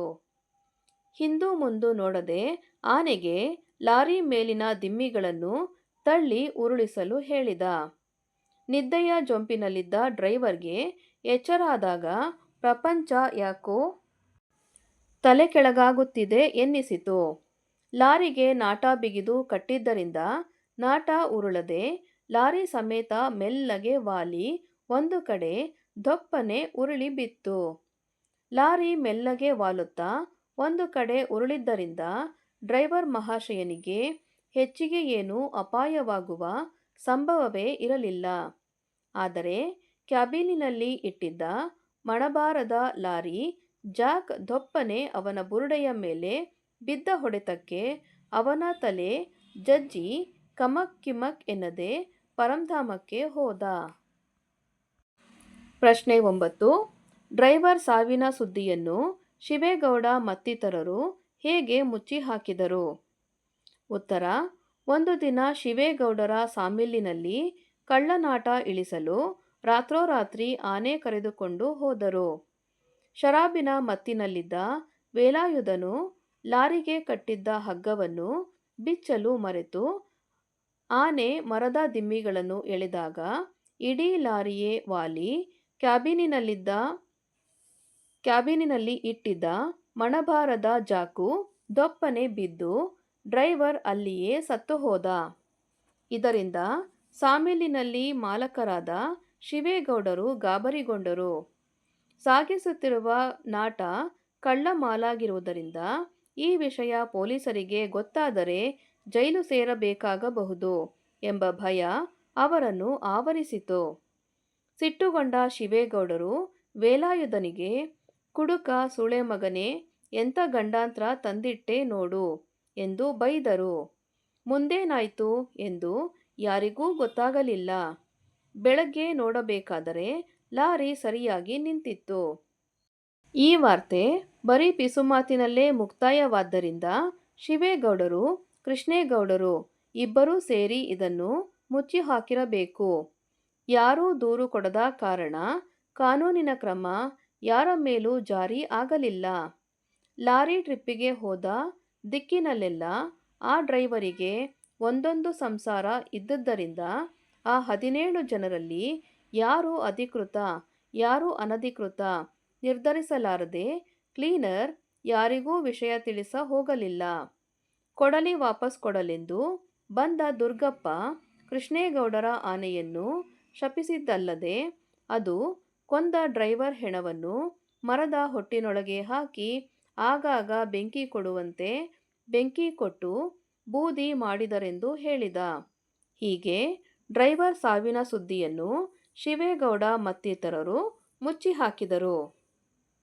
ಪ್ರಶ್ನೆ 10. ದುರ್ಗಪ್ಪನಿಗೆ ಲೈನ್ಮನ್ ಕೆಲಸ ರೋಸಿ ಹೋಗಲು ಕಾರಣವೇನು? ಉತ್ತರ: ದುರ್ಗಪ್ಪನಿಗೆ ಲೈನ್ಮನ್ ಕೆಲಸ ರೋಸಿ ಹೋದಂತೆ ಕಂಡಿತು. ಅದಕ್ಕೆ ಮುಖ್ಯ ಕಾರಣ ಅವನಿಗೆ ಶಿವೇಗೌಡರ ಸಾಮಿಲ್ಲಿನ ಎದುರು ಹೋಗಿದ್ದ ಕಳಸಾ ಲೈನು ನೋಡಿಕೊಳ್ಳಲು ಕೊಟ್ಟಿದ್ದರು. ಆ ವಿದ್ಯುತ್ ಲೈನು ಇಡೀ ಮೂಡಿಗೆರೆಗೆ ತರಲೆ ಲೈನು ಎಂದು ಹೆಸರುವಾಸಿಯಾಗಿತ್ತು. ಒಂದು ಕಡೆ ಹಳೇಕೋಟೆ, ಗೌಡಳ್ಳಿ, ಬೈರಾಪುರದವರೆಗೆ, ಇನ್ನೊಂದು ಕಡೆ ಬಣಕಲ್ಲು, ನಿಡುವಾಳೆ, ಜಾವಳಿವರೆಗೆ ಎಲ್ಲೆಲ್ಲೋ ಕಗ್ಗಾಡಿನ ನಡುವೆ ಎಲ್ಲ ನುಗ್ಗಿ ನುಸುಳಿ ಹೋಗಿತ್ತು. ಈ ದರಿದ್ರ ಲೈನಿನ ಯೋಗಕ್ಷೇಮ ನೋಡಿಕೊಳ್ಳಲು ಹೋಗಿ ಅವನಿಗೆ ಬದುಕಿನ ಆಸೆಯೇ ಬತ್ತಿ ಹೋಗಿತ್ತು. ಕಾಡಿನ ಯಾವ ಮೂಲೆಯಲ್ಲಿ ಕೊಂಬೆ ಮುರಿದು ಬೀಳಲಿ, ಎಲ್ಲಿ ಲೈನಿಗೆ ಬಾವಲಿಗಳು ಸಿಕ್ಕಿಕೊಳ್ಳಲಿ, ಇಡೀ ಲೈನು ಕಟ್ಟಾಗುತ್ತಿತ್ತು. ಬೆಳಿಗ್ಗೆ ಎದ್ದು ದುರ್ಗಪ್ಪ ತಂತಿ ಸುರುಳಿ ಕಟಿಂಗ್ ಪ್ಲೇಯರ್ ಹಿಡಿದು ಎಲ್ಲಿ ಟ್ರಬಲ್ ಇದೆ ಎಂದು ಹುಡುಕಿ ಹೊರಡುತ್ತಿದ್ದ. ಜನಕ್ಕಾಗಲಿ ಡಿಪಾರ್ಟ್ಮೆಂಟ್ನವರಿಗಾಗಲಿ ಫಾರೆಸ್ಟಿನವರಿಗಾಗಲಿ ಅವನ ಕಷ್ಟ ಏನು ತಾನೇ ಗೊತ್ತಾದೀತು.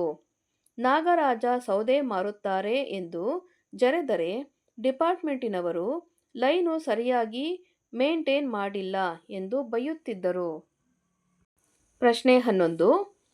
ಪೋಸ್ಟ್‌ಮ್ಯಾನ್ ಜಬ್ಬಾರನು ಬವಣೆಗಳನ್ನು ನಿರೂಪಕರು ಹೇಗೆ ವಿವರಿಸಿದ್ದಾರೆ? ಉತ್ತರ: ಜಬ್ಬಾರ್ ಲೈನ್‌ಮ್ಯಾನ್ ದುರ್ಗಪ್ಪನ ರೀತಿಯಲ್ಲೇ ತೊಂದರೆಗೆ ಸಿಕ್ಕಿಕೊಂಡಿದ್ದ ಮನುಷ್ಯ. ಹೆಸರಿಗೆ ಇವನು ಕೇಂದ್ರ ಸರ್ಕಾರದ ನೌಕರನಷ್ಟೇ. 16 ವರ್ಷದಿಂದ ಕೆಲಸ ಮಾಡುತ್ತಿದ್ದರೂ ಇನ್ನೂ ಟೆಂಪರವರಿಯಾಗೇ ಇದ್ದುದರಿಂದ ಅವನ ಸಂಬಳ 60,000. ಆ ಸಂಬಳದಿಂದ ಹೊಟ್ಟೆ ಹೊರೆಯಲು ಸಾಧ್ಯವಿಲ್ಲದೆ 108 ಪತ್ರಿಕೆಗಳ ಏಜೆನ್ಸಿ ತಗೊಂಡು ಪೋಸ್ಟ್ ಕೊಡುವಲ್ಲೆಲ್ಲ ಚಂದಾದಾರರನ್ನು ಮಾಡಲು ಪ್ರಯತ್ನಿಸುತ್ತಿದ್ದ.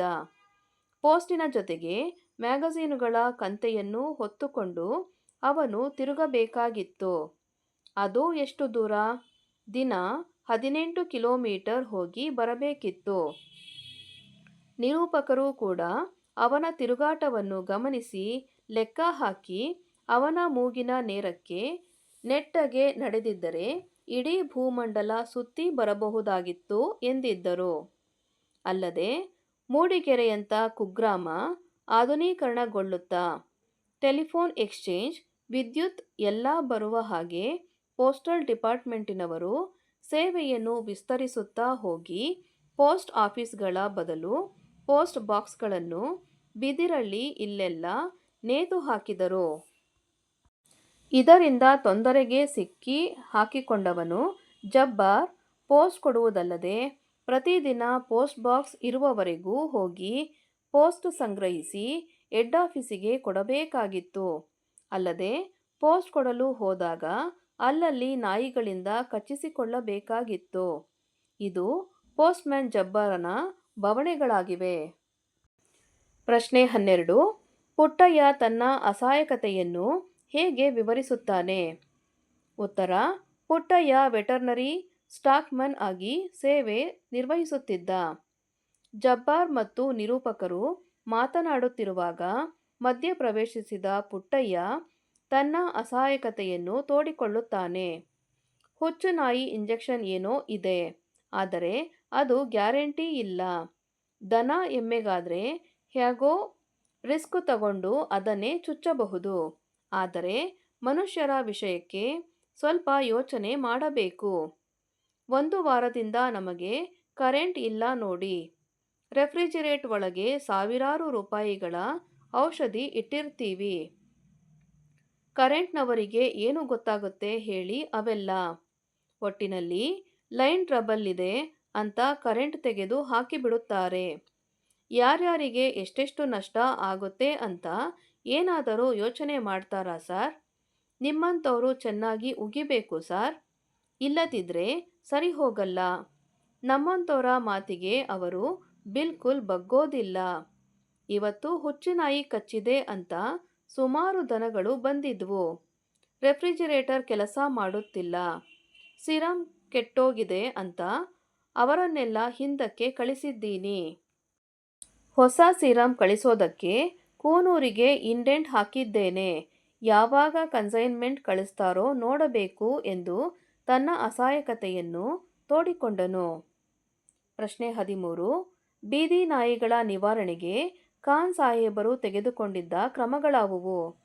ಉತ್ತರ: ಬೀದಿ ನಾಯಿಗಳನ್ನು ಎರಾಡಿಕೇಟ್ ಮಾಡೋದಕ್ಕೆ ನಾವು ಕೈಲಾದ್ದೆಲ್ಲ ಪ್ರಯತ್ನ ಮಾಡಿದ್ದೇವೆ.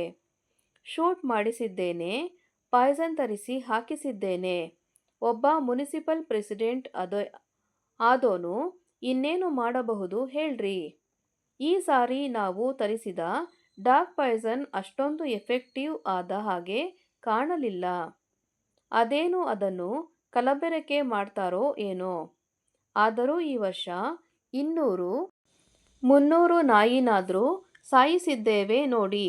ಏನಪ್ಪಾ ಅಂದ್ರೆ ಅವು ಮುನಿಸಿಪಾಲಿಟಿ ಹದ್ದುಬಸ್ತಿನ ಒಳಗೆ ಇದ್ರೆ ಮಾತ್ರ ನಾವು ಆಕ್ಷನ್ ತಗೋಬಹುದು. ಮೂಡಿಗೆರೆ ಒಳಗೆ ಇನ್ನೂ ತುಂಬ ಕಂತ್ರಿ ನಾಯಿಗಳಿರೋದು ನಿಜ. ಅದಕ್ಕೆ ಕಾರಣ ಹೇಳ್ತೀನಿ ಕೇಳಿ. ಅವೆಲ್ಲ ಇಲ್ಲಿ ನಾಯಿಗಳಲ್ಲ, ಹೊರಗಡೆಯಿಂದ ಇಲ್ಲಿಗೆ ಎಕ್ಸ್ಪೋರ್ಟ್ ಆದವು.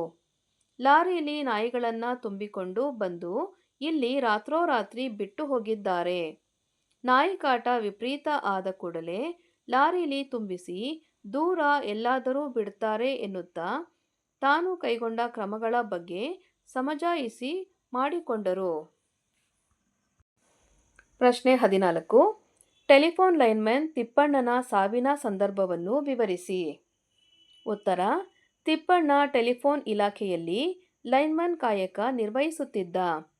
ತಿಪ್ಪಣ್ಣನಿಗೆ ನುಗ್ಗೇಹಳ್ಳಿಯ ಕಡೆಗೆ ಹೋದ ಲೈನ್ಗಳು ಮೃತ್ಯುಸ್ತಂಭವಾಗಿತ್ತೆಂದು ತಿಳಿದಿರಲಿಲ್ಲ. ಆತ ಬೆಳಗ್ಗೆ ಎಕ್ಸ್ಚೇಂಜ್ ಬಳಿಗೆ ಬಂದಾಗ ನುಗ್ಗೇಹಳ್ಳಿ ಕಡೆಯ ಅಷ್ಟೂ ಲೈನ್ಗಳು ಡೆಡ್ ಆಗಿವೆ ಎಂದು ಮೇಂಟೆನೆನ್ಸ್ನವರು ಹೇಳಿ ಕಳುಹಿಸಿದರು. ಊರಿನಿಂದ ಸಾಕಷ್ಟು ದೂರದಲ್ಲಿದ್ದ 17ನೇ ಕಂಬದ ಜಂಕ್ಷನ್ ಬಾಕ್ಸ್ ಪರಿಶೀಲನೆ ಮಾಡಿ ಯಾವ ಯಾವ ಲೈನು ಡೆಡ್ ಆಗಿದೆ ತಿಳಿಯಲು ತಿಪ್ಪಣ್ಣ ಆ ಕಂಬ ಹತ್ತಿದ. 30-40 ತಂತಿಗಳ ತೊಡಕಿನೊಳಗೆ ನುಸುಳಿ ತಿಪ್ಪಣ್ಣ ಜಂಕ್ಷನ್ ಬಾಕ್ಸ್ ಬಿಚ್ಚಿ ಸ್ಕ್ರೂಡ್ರೈವರ್ನಲ್ಲಿ ಎಂಥದ್ದನ್ನೋ ಮೀಟುತ್ತಿರಬೇಕಾದರೆ ಇದ್ದಕ್ಕಿದ್ದಂತೆ ಅಲ್ಲೇ ಸತ್ತು ಹೋದ. ಅನೇಕ ತಂತಿಗಳ ಗೋಜಲಿನೊಳಗೆ ಸಿಕ್ಕಿಕೊಂಡಿದ್ದ ತಿಪ್ಪಣ್ಣನ ಹೆಣ ರಿಪೇರಿ ಭಂಗಿಯಲ್ಲೇ ಕುಳಿತುಕೊಂಡು ಸತ್ತ ಹಾಗೆ ಕಾಣುತ್ತಲೇ ಇರಲಿಲ್ಲ. ನೋಡಿದವರೆಲ್ಲ ಏನೋ ಕಂಬ ಹತ್ತಿ ರಿಪೇರಿ ಮಾಡುತ್ತಿದ್ದಾನೆಂದು ತಿಳಿದು ಅಲಕ್ಷಿಸಿ ತಮ್ಮ ಪಾಡಿಗೆ ನಡೆದರು. ದಿನ ಕಳೆದ ಮೇಲೆ ನುಗ್ಗೇಹಳ್ಳಿಯ ರಾಮೇಗೌಡರು ಇನ್ನೂ ಯಾಕೆ ತಮ್ಮ ಫೋನು ಸರಿಯಾಗಿಲ್ಲವೆಂದು ಎಕ್ಸ್ಚೇಂಜ್ಗೆ ಬಂದು ಕೂಗಾಡಿದಾಗಲೇ ಜೂನಿಯರ್ ಇಂಜಿನಿಯರ್ ರಮೇಶ್ ಬಾಬು ಗಮನ ಅತ್ತ ಹೋದುದು. ರಮೇಶ್ ಬಾಬು ಲೈನ್ಮನ್ ಶಂಕರಪ್ಪನನ್ನು ಕರೆದುಕೊಂಡು ಹೋಗಿ ನೋಡಿದಾಗ ತಿಪ್ಪಣ್ಣ ಸತ್ತಿರುವುದು ಖಾತ್ರಿಯಾಯಿತು. ಪ್ರಶ್ನೆ 15. ಡ್ರೈವರ್ ಅಬ್ಬಾಸ್ ಮತ್ತು ಕ್ಲೀನರ್ ಕೃಷ್ಣನ ಸಾವಿಗೆ ಕೃಷ್ಣೇಗೌಡರ ಆನೆ ಕಾರಣವೇ ವಿವರಿಸಿ. ಉತ್ತರ: ಡ್ರೈವರ್ ಅಬ್ಬಾಸ್ ಮತ್ತು ಕ್ಲೀನರ್ ಕೃಷ್ಣನ ಸಾವಿಗೆ ಕೃಷ್ಣೇಗೌಡರ ಆನೆ ಕಾರಣವಲ್ಲ. ಏಕೆಂದರೆ ಅವರಿಬ್ಬರೂ ಸತ್ತ ಸಮಯದಲ್ಲಿ ವೇಲಾಯುಧ ಆನೆಯ ಜೊತೆಗೆ ಶಿವೇಗೌಡರ ಸಾಮಿಲ್ಲಿನಲ್ಲಿ ಲಾರಿ ತರುವ ಕಳ್ಳನಾಟಕ್ಕಾಗಿ ಕಾಯುತ್ತಾ ನಿಂತಿದ್ದ. ಅಬ್ಬಾಸ್ ಮತ್ತು ಕೃಷ್ಣನ ಸಾವಿಗೆ ಅವರ ಅಜಾಗರೂಕತೆಯೇ ಕಾರಣ. ಲೋಡು ಲಾರಿ ಬಿಟ್ಟುಕೊಂಡು ಬರುತ್ತಿದ್ದ ಅಬ್ಬಾಸ್ಗೆ ಇದ್ದಕ್ಕಿದ್ದಂತೆ 2 ದಮ್ ಬೀಡಿ ಎಳೆಯುವ ತೆವಲು ಶುರುವಾಯ್ತು. ಕ್ಲೀನರ್ ಕೃಷ್ಣನಿಗೆ ಚೂರು ಸ್ಟೇರಿಂಗ್ ಹಿಡಿಯೋ, ಬೀಡಿ ಹತ್ತಿಸ್ಕೊಳ್ತೀನಿ, ಬಾಯಿ ಯಾಕೋ ಒಂಥರ ಆಗ್ತಿದೆ ಎಂದು ಅವನ ಕೈಗೆ ಸ್ಟೇರಿಂಗ್ ಕೊಟ್ಟ. ಜೇಬಿನಿಂದ ಬೀಡಿ ತೆಗೆದು ಬಾಯಿಗಿಟ್ಟು ಬೆಂಕಿ ಕಡ್ಡಿ ಗೀರಿ 1 ದಮ್ ಎಳೆದ. ಅದರ ಹೊಗೆಯಲ್ಲೇ ಊದಿ ಕಡ್ಡಿ ನಂದಿಸಿ ತಲೆ ಎತ್ತಿ ಎದುರು ನೋಡಿದ. ಲಾರಿ ಎದುರು ಮರದ ದೊಡ್ಡ ಕಾಂಡ ಒಂದು ನೇರವಾಗಿ ನುಗ್ಗುತ್ತಿದೆ. ಆದರೂ ಕೈ ಮೀರಿಲ್ಲ.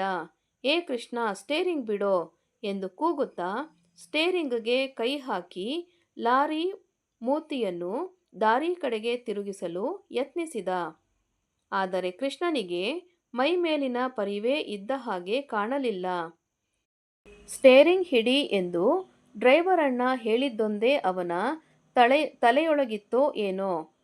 ಸ್ಟೇರಿಂಗ್ ಅಲ್ಲಾಡದ ಹಾಗೆ ವಜ್ರಮುಷ್ಟಿಯಲ್ಲಿ ಹಿಡಿದಿದ್ದ.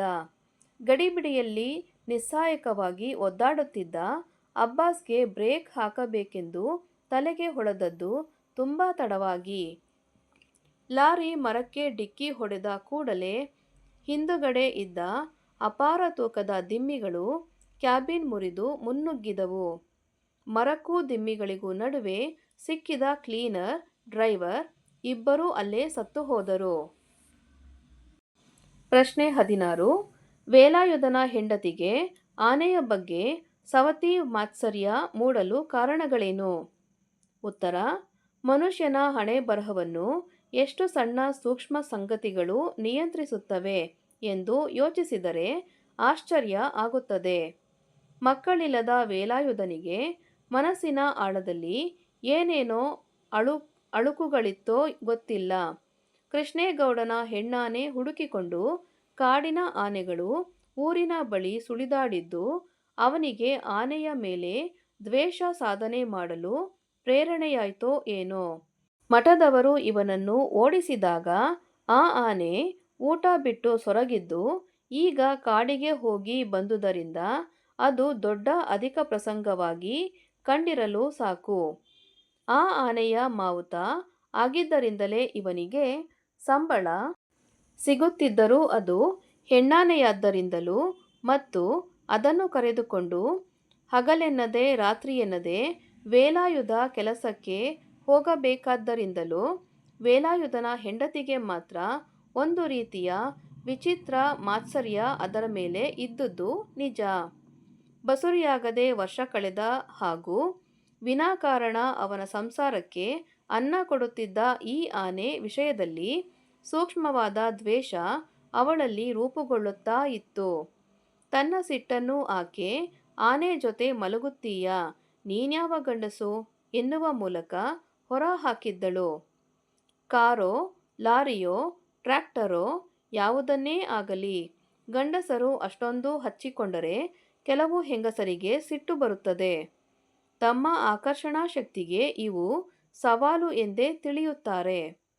ಅಂಥದ್ದರಲ್ಲಿ ಆನೆಯಂಥ ಒಂದು ಜೀವ, ಅದು ಹೆಣ್ಣಾನೆ, ವೇಲಾಯುಧನನ್ನು ಹಚ್ಚಿಕೊಂಡರೆ ಇನ್ನೂ ಸಹಿಸಲಸಾಧ್ಯ. ಪ್ರಶ್ನೆ 17. ನಾಗರಾಜನ ನಿಗೂಢ ಸಾವಿನ ಬಗ್ಗೆ ಜನರ ಅಭಿಪ್ರಾಯಗಳೇನು? ಉತ್ತರ: ನಾಗರಾಜನ ನಿಗೂಢ ಸಾವಿನ ಬಗ್ಗೆ ಹಲವಾರು ಅಭಿಪ್ರಾಯಗಳು ಹುಟ್ಟಿಕೊಂಡಿದ್ದವು. ಕೆಲವರು ಸಾರ್ವಜನಿಕ ಸಭೆಯಲ್ಲಾದ ಅವಮಾನ ತಾಳಲಾರದೆ ಆತ್ಮಹತ್ಯೆ ಮಾಡಿಕೊಂಡನೆಂದು ಹೇಳಿದರು. ಮೊದಲಿಗೆ ಕೃಷ್ಣೇಗೌಡರ ಆನೆಯೇ ಅವನನ್ನು ದುರ್ಗಮವಾದ ಕಾಡಿನಲ್ಲಿ ಎಲ್ಲೋ ಒಂದು ಕಡೆ ಕೊಂದು ನೆಲಕ್ಕೆ ಹಾಕಿ ತಿಕ್ಕಿದೆ ಎಂದು ಶಂಕಿಸಿದರು. ಹಾಗೇ ಆಗಿದ್ದರೆ ಆ ಆನೆಯ ನಿಮಿತ್ತ ನಡೆದ ಎಲ್ಲ ಘಟನೆಗಳಿಗೂ ಒಂದು ಅರ್ಥ ಸ್ಫುರಿಸುತ್ತಿತ್ತೋ ಏನೋ. ಪೊಲೀಸರು ಕಾಡೆಲ್ಲ ಹುಡುಕಾಡಿ ನಾಗರಾಜನ ಕೋವಿ ಸಿಕ್ಕಿದೆ, ಆದರೆ ಹೆಣ ಸಿಗಲಿಲ್ಲ ಎಂದು ಮಹಜರು ಬರೆದುಕೊಂಡರು. ಇನ್ನು ಕೆಲವರು ಅಭಿಪ್ರಾಯ ಪಡುವ ಪ್ರಕಾರ ನಾಗರಾಜನಿಗೆ ಇದ್ದಕ್ಕಿದ್ದಂತೆ ಮನಪರಿವರ್ತನೆಯಾಗಿ ಕೋವಿ ತೆಗೆದು ಚರಂಡಿಗೆ ಎಸೆದು ಧರ್ಮಸ್ಥಳದ ಬಸ್ಸು ಹತ್ತಿದನೆಂದು ತಲೆ ಬೋಳಿಸಿಕೊಂಡು ಧರ್ಮಸ್ಥಳದಲ್ಲಿ ಓಡಾಡುತ್ತಿರುವುದನ್ನು ತಾವು ಕಣ್ಣಾರೆ ಕಂಡೆವೆಂದು ಹೇಳಿದರು.